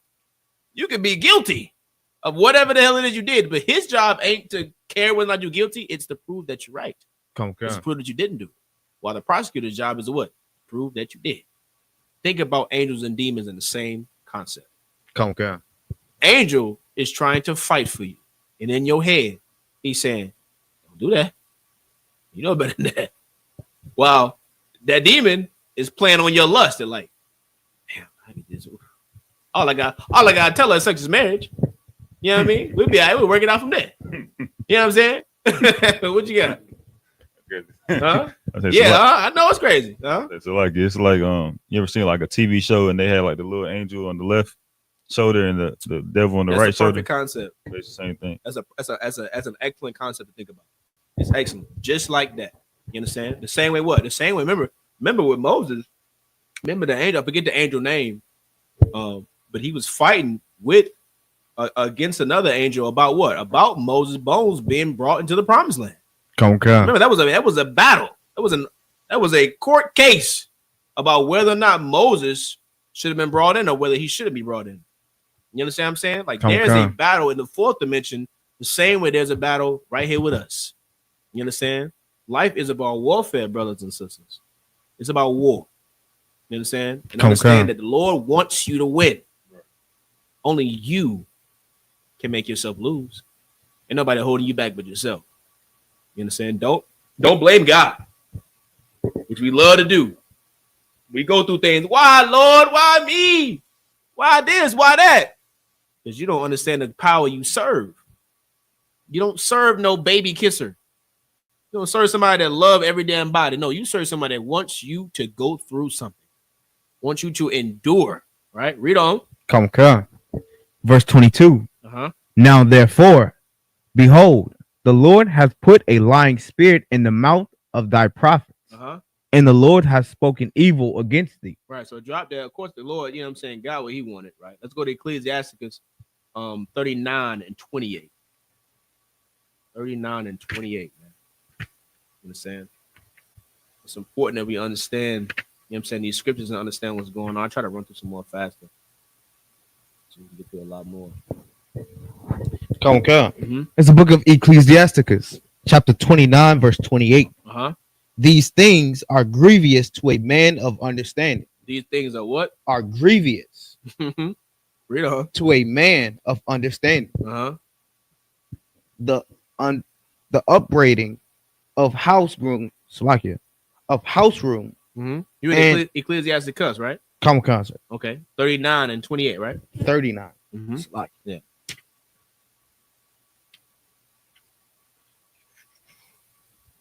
$39 and $28. Common concept. I got it. This book of Ecclesiasticus, chapter 39, verse 28. Therefore, be spirits that are created for vengeance. There's spirits that are created for what? For vengeance. For what? Vengeance. Read on. Which in their fury lay on sore strokes. You understand? There are angels, right?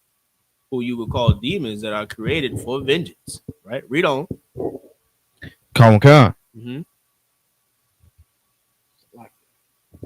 Which in their fury lay on sore strokes.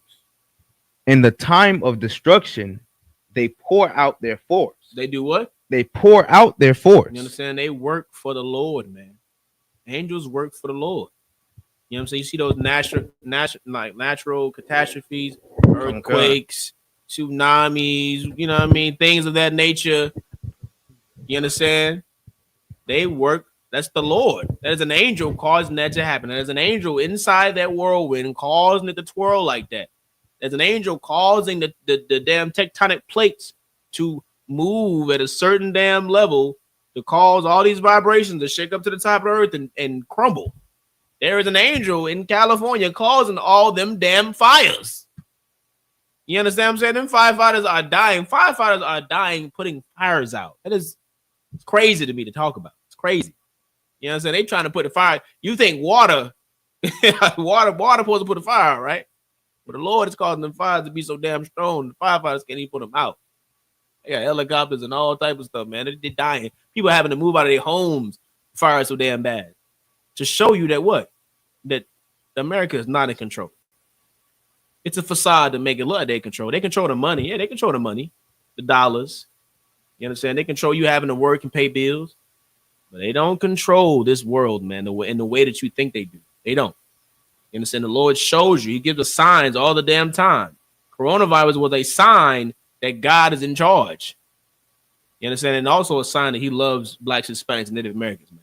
As a plague that's sent to this earth. You understand? To show that he loves us, man. You understand? It's like what you had, Juan. That kind of debunks the idea of karma when it comes to What do you mean? people saying that, you know, when you do something bad, that basically like something happening to you is because karma is just when it's just like it's just the Lord just basically can't say repaying you, but in a way. Yeah, I mean, you know what I'm saying the Bible does it just, I would just say it discredits the Lord. You understand? Right. Because the scriptures do say, you know, you do good things for people, good things can be done for you. Mm-hmm. It goes further to say whether it be done by men or done by the Lord. Right. Yeah, I'm just paraphrasing, of course, but it's like, you know, with karma is a concept, is a construct that the Esau creates to discredit the Lord. Right. Same thing like with mother nature. It's like, why are you calling it the mother nature? It's the Lord who created. Right. You just want to discredit the Lord and take all the glory from the Most High, who deserves all of it. He deserves all the goddamn glory. You understand? But yeah, you're right though. Yeah. It's like it was more on that. Okay, read on. Come. This is the book of Ecclesiasticus, chapter 29.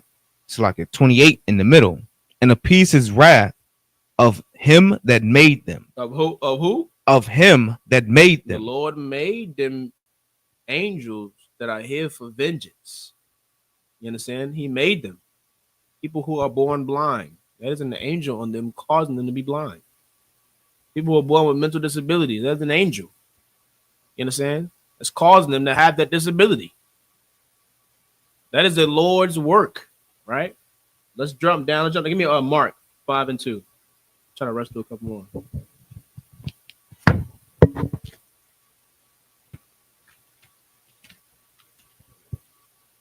Mark chapter 5. This is probably the last story we'll be able to get to in Mark.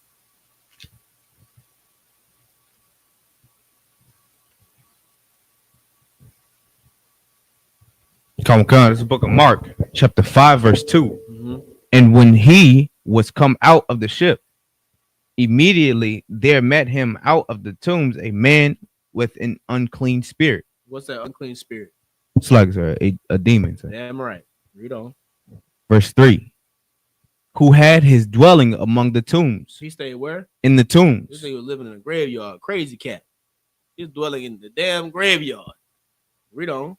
And no man could bind him. And no man could do what? Bind him. Read on. No, not with chains. Not with what? Chains. This man is a crazy man. You couldn't even bind him down. You understand? Read on. Verse 4. Because that he had been often bound with fetters and chains, mm-hmm. and the chains had been plucked asunder by him. By what? By him. Ooh wee. Strong head. Y'all know. Y'all grew up together, man. Some of y'all might not know. Some of y'all might not know, but drug addicts be strong as I don't know what. So like it. What you got? If I could, like oh, you from the sticks. I know you know something. I had a few family members. You know, it's just interesting, like hearing the stories about them, like when they were sad, but at their worst.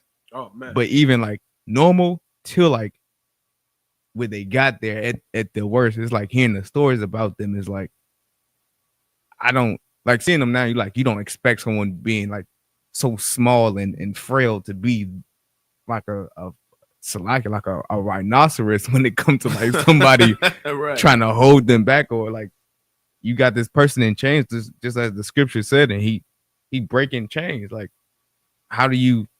That's something hard to fathom until you see that in real life. It's different. It was so hard to fathom that nigga. It's like a Negro that the scribes had to write it down. All right, come. Had to put it in the book. This man breaking chain. You know what I'm saying? So like, she said, Shalom, what exactly the fourth dimension you referring to? The fourth dimension is a realm where the Lord resides, sis. You know what I'm saying? That's where the Lord's throne is. You understand? That's where Christ is currently. That's where the angels are. That's where the 24 elders are right now, throwing their crown and bigging up the Lord and shouting, you understand, to the praises to the Lord and bigging up the Lord. You understand? And it's a realm that we can't get to as men. You understand? But it is where the Lord resides, man. You can call it the heavens. The scriptures a lot of times speaks about it as being in the heavens, right? But it's the fourth dimension where the Lord is at. You understand? But the water for having the courage to ask that question. I know it'd be hard sometimes people to ask questions. They be like, man, I didn't want to ask questions. These hardcore brothers, they gonna cuss me out. They gonna be mean to me. No, ask your question. Mahaya ain't gonna cuss you out. Mahaya, I'm nice. I'm nice. You know what I mean? I'm not mean when it comes to asking questions in class. I'm very nice. I may be mean behind closed doors. You know what I'm saying? But whoever I'm being mean to probably deserve it. All right. But get back to the scripture. Come. It's the book of Mark, chapter 5, verse 4. In the middle. And the chains had been plucked asunder by him, and the fetters broken in pieces. Neither could any man tame him. Verse 5. And always, night and day, he was in the mountains and in the tombs, crying and cutting himself with stones. Doing? What was he doing to himself? Crying and cutting himself with stones. Read on. Verse 6. You understand? Understand this. This man is vexed with demons. Man. Suicide is a demon. Come. You know someone that's trying to cut themselves, they trying to end their life, they're trying to end it all. That is a demon exploiting their lust, exploiting their weakness to not want to be strong. You understand what I'm saying? That is a demon. Come. Right? Read on. Verse 6. But when he saw Jesus afar off, he ran and worshipped him. What he did? He ran and worshipped him. Oh, he knew. He said, oh, that's the brother right there I need to go to. That is where I need to go to get these damn demons off me. Read on. Verse 7. And cried with a loud voice. What did he do? Cried with a loud voice. Oh, and said, what have I to do with thee, Jesus, thou Son of the Most High God? I adjure thee. I what? I adjure thee. By God. What does that mean? Look that word up. I adjure thee.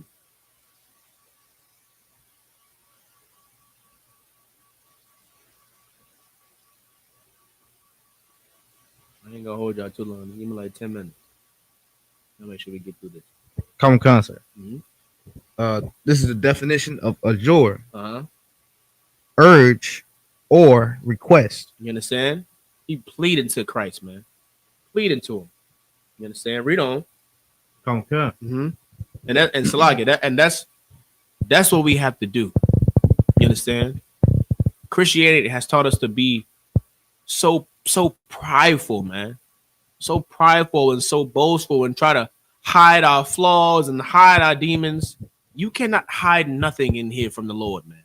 It comes forth to the light. If you need help with something, you call for counsel. Pick up that damn phone and call someone. You understand? We're gonna deal with it, whatever the hell it is. We're gonna deal with it, and the point is to get us stronger, man. The point is to get us all on the same damn page.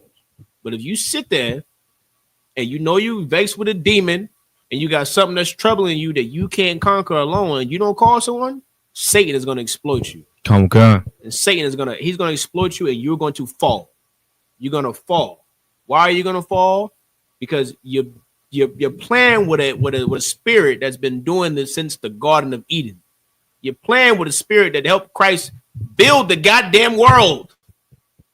And you think you can win? Don't be so simple. We can't even conquer the damn oppressor. You think you can be able to conquer Satan by yourself? Call for help, man. Call for help. Pick up that damn phone. You feel like you're being wronged. You feel like a brother said something to you wrong. You didn't like how he said it. Call him. Talk to him about it. Be a man. Say something. Deal with it and move the hell on. You feel like your husband mistreating you. Oh, your life is horrible and he just such a bad husband. Well, pick up the phone. Captain Isupk would love to tell you what the hell to do with your life. You understand? I learned early, pick up the damn phone. Because what I think, I'm a fool. I am a damn fool without this truth. I'm an idiot. Come. Without Commander General Yohana, I am a fool. I am a dummy who knows nothing about life. I don't know left from right without this truth. Fight your pride and don't be prideful. If you need help, call for it. You don't understand how to call for it or what you should and shouldn't do, ask. But open your mouth and say something. You understand? Read on. It's like it. Come. This is the book of Mark, chapter 5, verse 7 at the end. that thou torment, torment me not. Mm-hmm. Verse 8. For he said unto him, come out of the man. What did he say? Come out of the man. Who was Christ talking to? Salakia, sir. Uh-huh. To the demon. He talking to who? To the demon. Christ was different, man. You understand what I'm saying? This story is always heavy to me. This man is talking to the damn demons. He's not even talking to the damn man. He's talking to the demons. Read on. Come. Uh-huh. Thou unclean spirit. Thou what? Thou unclean spirit. Because this man pleaded to Christ, begged Christ, help me with these vexing demons. I'm cutting myself every damn night. I'm crying. I don't know my left from my right, but he pleading to Christ to save his life. Read on. And he asked him, what is thy name? Mm-hmm. And he answered, saying, my name is Legion. His name is what? Legion. Oh, man, I first read this story, man, it gave me chills out my goddamn spine. You hear me? Salakia. That demon said Legion. What you got? Basically referring back to the movie. Uh-huh. I mean, I know it's not like an actual like real life story, but it's just like they had a legion, like many like armies of. Yeah, I remember when it was dark outside. And like hit the flare. Come. Like 1,000,000 of them outside. Like armies, like a plethora of demons, just like different types and all shapes and sizes. Slagia, but they were everywhere. They were. I got so much more I wanted to get to, man, but I talked to you that much clearly. But come on, let's read on. I don't want to keep you out here all night. Come. And he answered saying, my name is Legion. Legion meaning what? Like I said, what you got? Like many. I believe like the definition is like 3,000 or more. Many. It's a lot of demons. This brother was vexed with a lot of demons. You understand? Read on. For we are many. For who? For we are many. Man, this don't give y'all chills. I don't know what story y'all be reading, man. This is crazy. You understand? The demon, he talks to the man, and the demons are saying, for we are many. You understand? They talking to Christ. Read on. Come. Verse 9. That's like it. Verse 10. And he besought him much that he would not send them away out of the country. Verse 11. Now there was. Hold on. Read that one more time. Verse 9, sir. Verse 9. And he asked him, what is thy name? And he answered, saying, my name is Legion, for we are many. Verse 10. He besought him much that he would not send them away out of the country. Because Christ already said, what? Come out of that man. Come out of there. You understand? And they saying, well, Salaga, sir, just don't send us out the country. Which means what? Demons bend to Christ's will. I'm here to let you know something else, brother. Demons can bend to your damn will too. Come.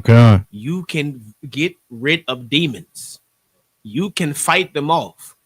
That lust that you feel, that's burning sensation that's in you, you can fight it off. It does not have to prevail. It doesn't have to win. You can win. Why? Because what did Christ say in Hebrews? He came, I'm paraphrasing of course, but he came in the flesh like his brothers for a reason. Come. He came in the flesh for a reason. He could have just came as an angel and taught us what to do, but he came the way he came, down the lineage of King David, born through a man's, you know what I'm saying, coming from a man's loin, born from a woman's belly to show us what? That we can do the same damn thing. That we can cast out demons too. You understand? Read on. Come. Verse 11. Now there was nigh unto the mountains a great herd of swine feeding. Verse 12. You understand? So the demons like, Slaga, sir, just don't cast us out the city. Cause they like, man, we gotta do our job. Right? Read on. Verse 12. And all the devils besought him, saying, send us into the swine, that we may enter into them. They said, Salaga, sir, can you send us in those pigs over there? Right? Can you cast us in those pigs over there? Read on. Verse 13. And forthwith Jesus gave them leave. He gave them what? Leave. Read on. He gave them permission to go. Like, you're dismissed. Go ahead. You understand? Read on. And the unclean spirits went out and entered into the swine. And the herd ran violently down a steep place into the sea. What did the herd do? Ran violently and down a steep place into the sea. Into the what? The sea. And what does it let you know a demon's job is, man? What is a demon's job? Salakia. What you got? No, Salakia. One of the sisters, what's a demon's job? Y'all been in here tuning in real well. Y'all know what the demon's job is by now. Read again what them pigs did when the demons were doing. Come on. This is the book of Mark, chapter 5, verse 13. And forthwith Jesus gave them leave, and the unclean spirits went out and entered into the swine, and the herd ran violently down a steep place into the sea. They were about 2,000 and were choked in the sea. Ooh-wee. Pig died. Them pig died. So what is a demon's job, sisters? Salakia. Okay. What you got, sis? Salakia, the temp. Their job is the tempt, but what is their end goal? What do they want to go? What are they trying to go? What are they trying to do in totality? Kind of, sis. That's right. Destroy. Right, and give me another word for destroy. You got it. Just give me another word. Just bring it home. Put it in black terms. To break something? No. You going backwards now. You said destroy. Destroy. That's good. I'll take that for time's sake to unalive you. You understand? A demon's job and sole purpose is to unalive you. Brothers and sisters, don't play with your thoughts. Don't play with the Lord. You understand? Don't tempt the Lord, man. If you need help, call for help. Otherwise, you're going to be looking like these fake Israelite groups, man. Buying pagan kits and whatnot. I'd say at least once. You understand? You're going to be out here looking like a damn fool. A damn fool, man. You understand? When we don't have time for that. The Lord is not somebody you want to play with. He's not. Think about all those relatives and friends that you've lost to death, to drugs, to gang violence, to whatever it was. There was demons at play, and they lost. What are you going to do? What are you going to lose to? Because you're your biggest adversary. You're what's holding you back from serving God. Ain't nobody stopping you from being righteous but yourself. What decisions are you going to make? What choices are you going to make, man? What temptation are you going to resist? You know what I mean? And who phone you going to call when you need help? You know what I mean? I pray as the Israelite School Universal Practical Knowledge. I pray as Commander Junior Hanna. I pray as Captain Nayathak. I pray as my father, Captain Nayathak, that you call if you want to save your damn life. Come on. You understand? Otherwise, you play with demons you want to, and you'll be just like them pigs. You understand? What you got? If I could, sir, like I know I kind of like sometimes tend to ramble, but basically my last thing is that like being in here it's opened my eyes to see like certain demons that I did have that I didn't recognize that I did have, and it's like sitting down and thinking like the thoughts that I used to have. And give me a second, we're gonna end it here. Give me 2 Timothy 2:15. Keep talking. You good? The certain thoughts that I did have is like at one point I thought that was like, oh, okay, well that's there's nothing wrong with that, but now I can see them plainly, and then I start to like listen to my like certain thoughts that I may have, and it's like it didn't sound bad at first. Yeah, sounded real good, didn't it? And until I like, it sounded real good, it sounded sweet, and it just realized like that's a demon talking to me. It's not me. Like now it's just easier to slack. Excuse my French, but it's just easier to tell that demon shut the fuck up. Yeah. Slack. There you go. You understand? Because it ain't you. Come on, what the Lord wants you to do. You understand? Read that from the top. We can clip it there. Come on. Keep y'all.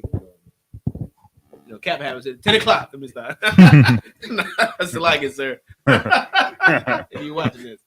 I'm joking. This is the book of 2 Timothy chapter 2, verse 15. Study to show thyself approved. Do what? Study to show thyself approved. Do what? Study to show thyself approved. You gotta study this damn Bible, man.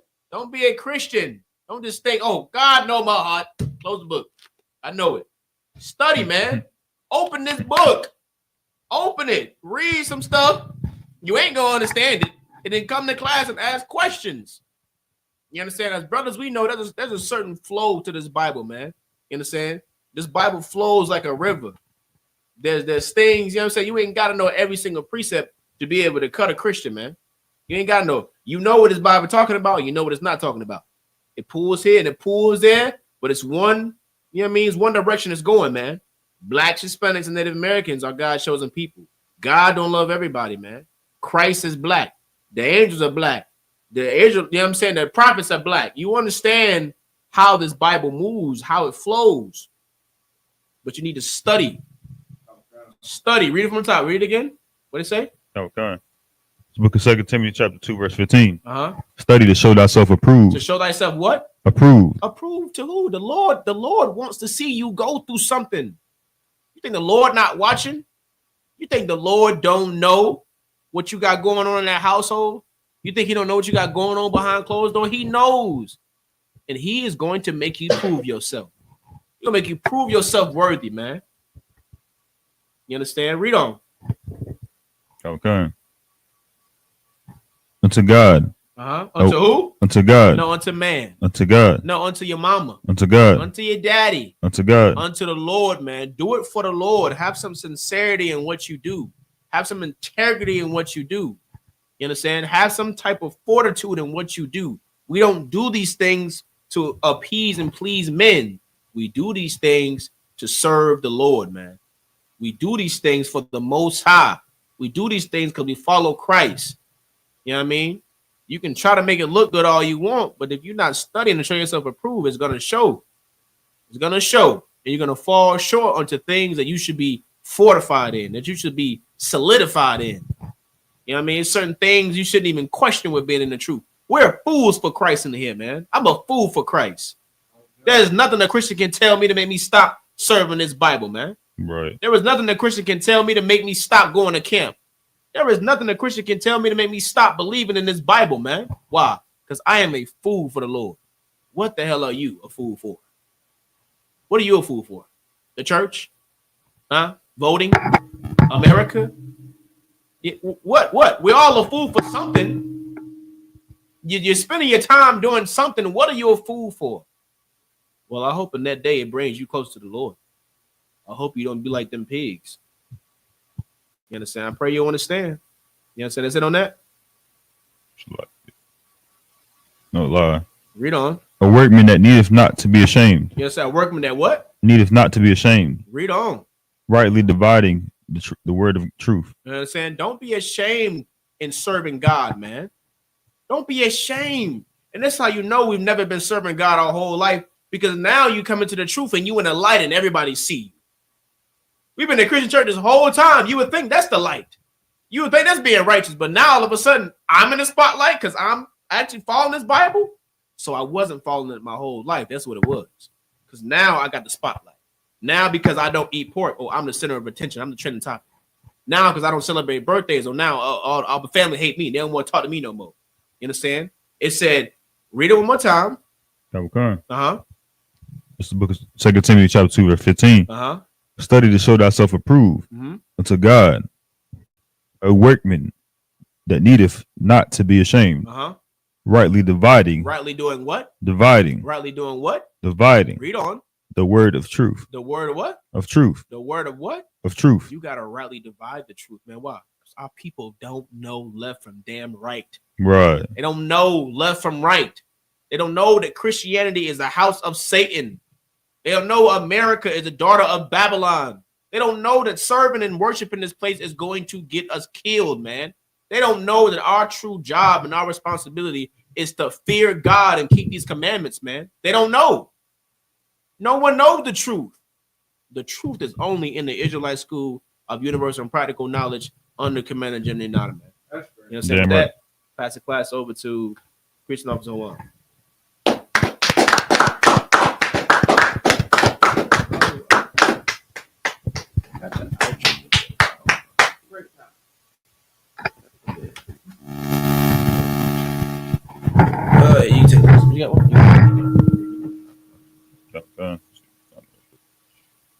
Just use the point. I got it right. Oh, you got it? Okay. Security announcements. We are the ISUPK out of 1 West 125th Street, Harlem, New York, under Commander Jenny. News for brothers and sisters. When a new brother or a sister comes into the school, they are off limits for 6 months. They are to be saluted only. They are here to share themselves to the world. After 6 months, if a brother or a sister has an interest in a particular person, he or she must get permission from the head to speak to a brother or sister. There's another 6 months in which the brother or sister will court each other. After this 6-month period, the brother or sister will get permission from the head to marry. Tithes, which is commandments. You can find this in Numbers 18 and 21 and Malachi 3, 8 through 10. Means 10th in the Hebrew and pronounced ma'ashra. 10% of every penny of any increase the Lord gives you, give to the treasury department or teacher. Priest fund, free will offering for priests, not mandatory. Whatsoever amount you would like to give. Upcoming holy convocation is March 13th and March 14th, the Feast of Purim.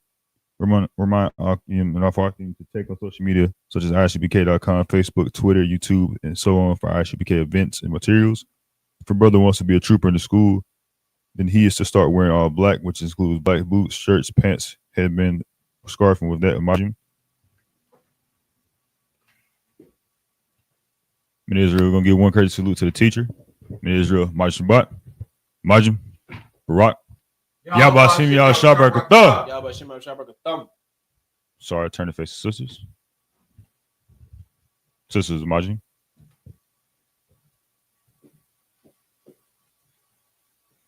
In Israel, we're going to give one courtesy salute to sisters. In Israel, Shabbat, Majim, Barak. Yahshamar Latam Bashim Yahshab. Majim Batak. Class is missed.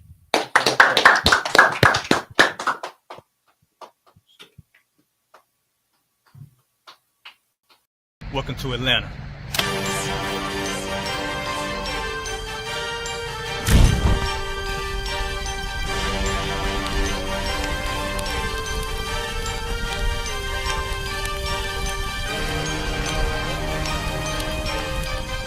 Christ, this Officer 5000, Jeremiah, the camp leader of Atlanta.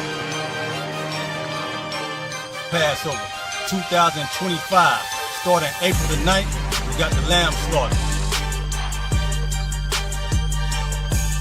April the 10th, we got General Muhammad's class. April the 11th, we got the black party that's gonna have the Hebrew graduation.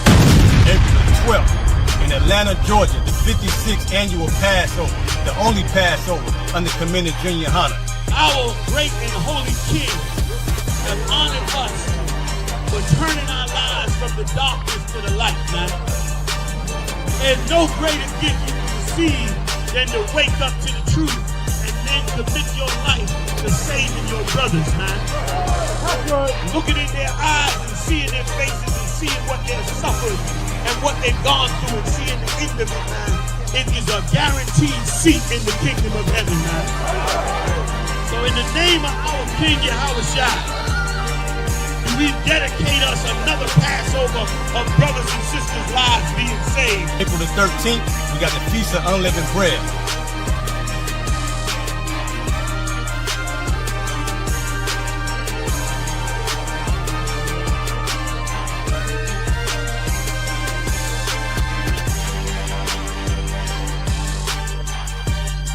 Shalom.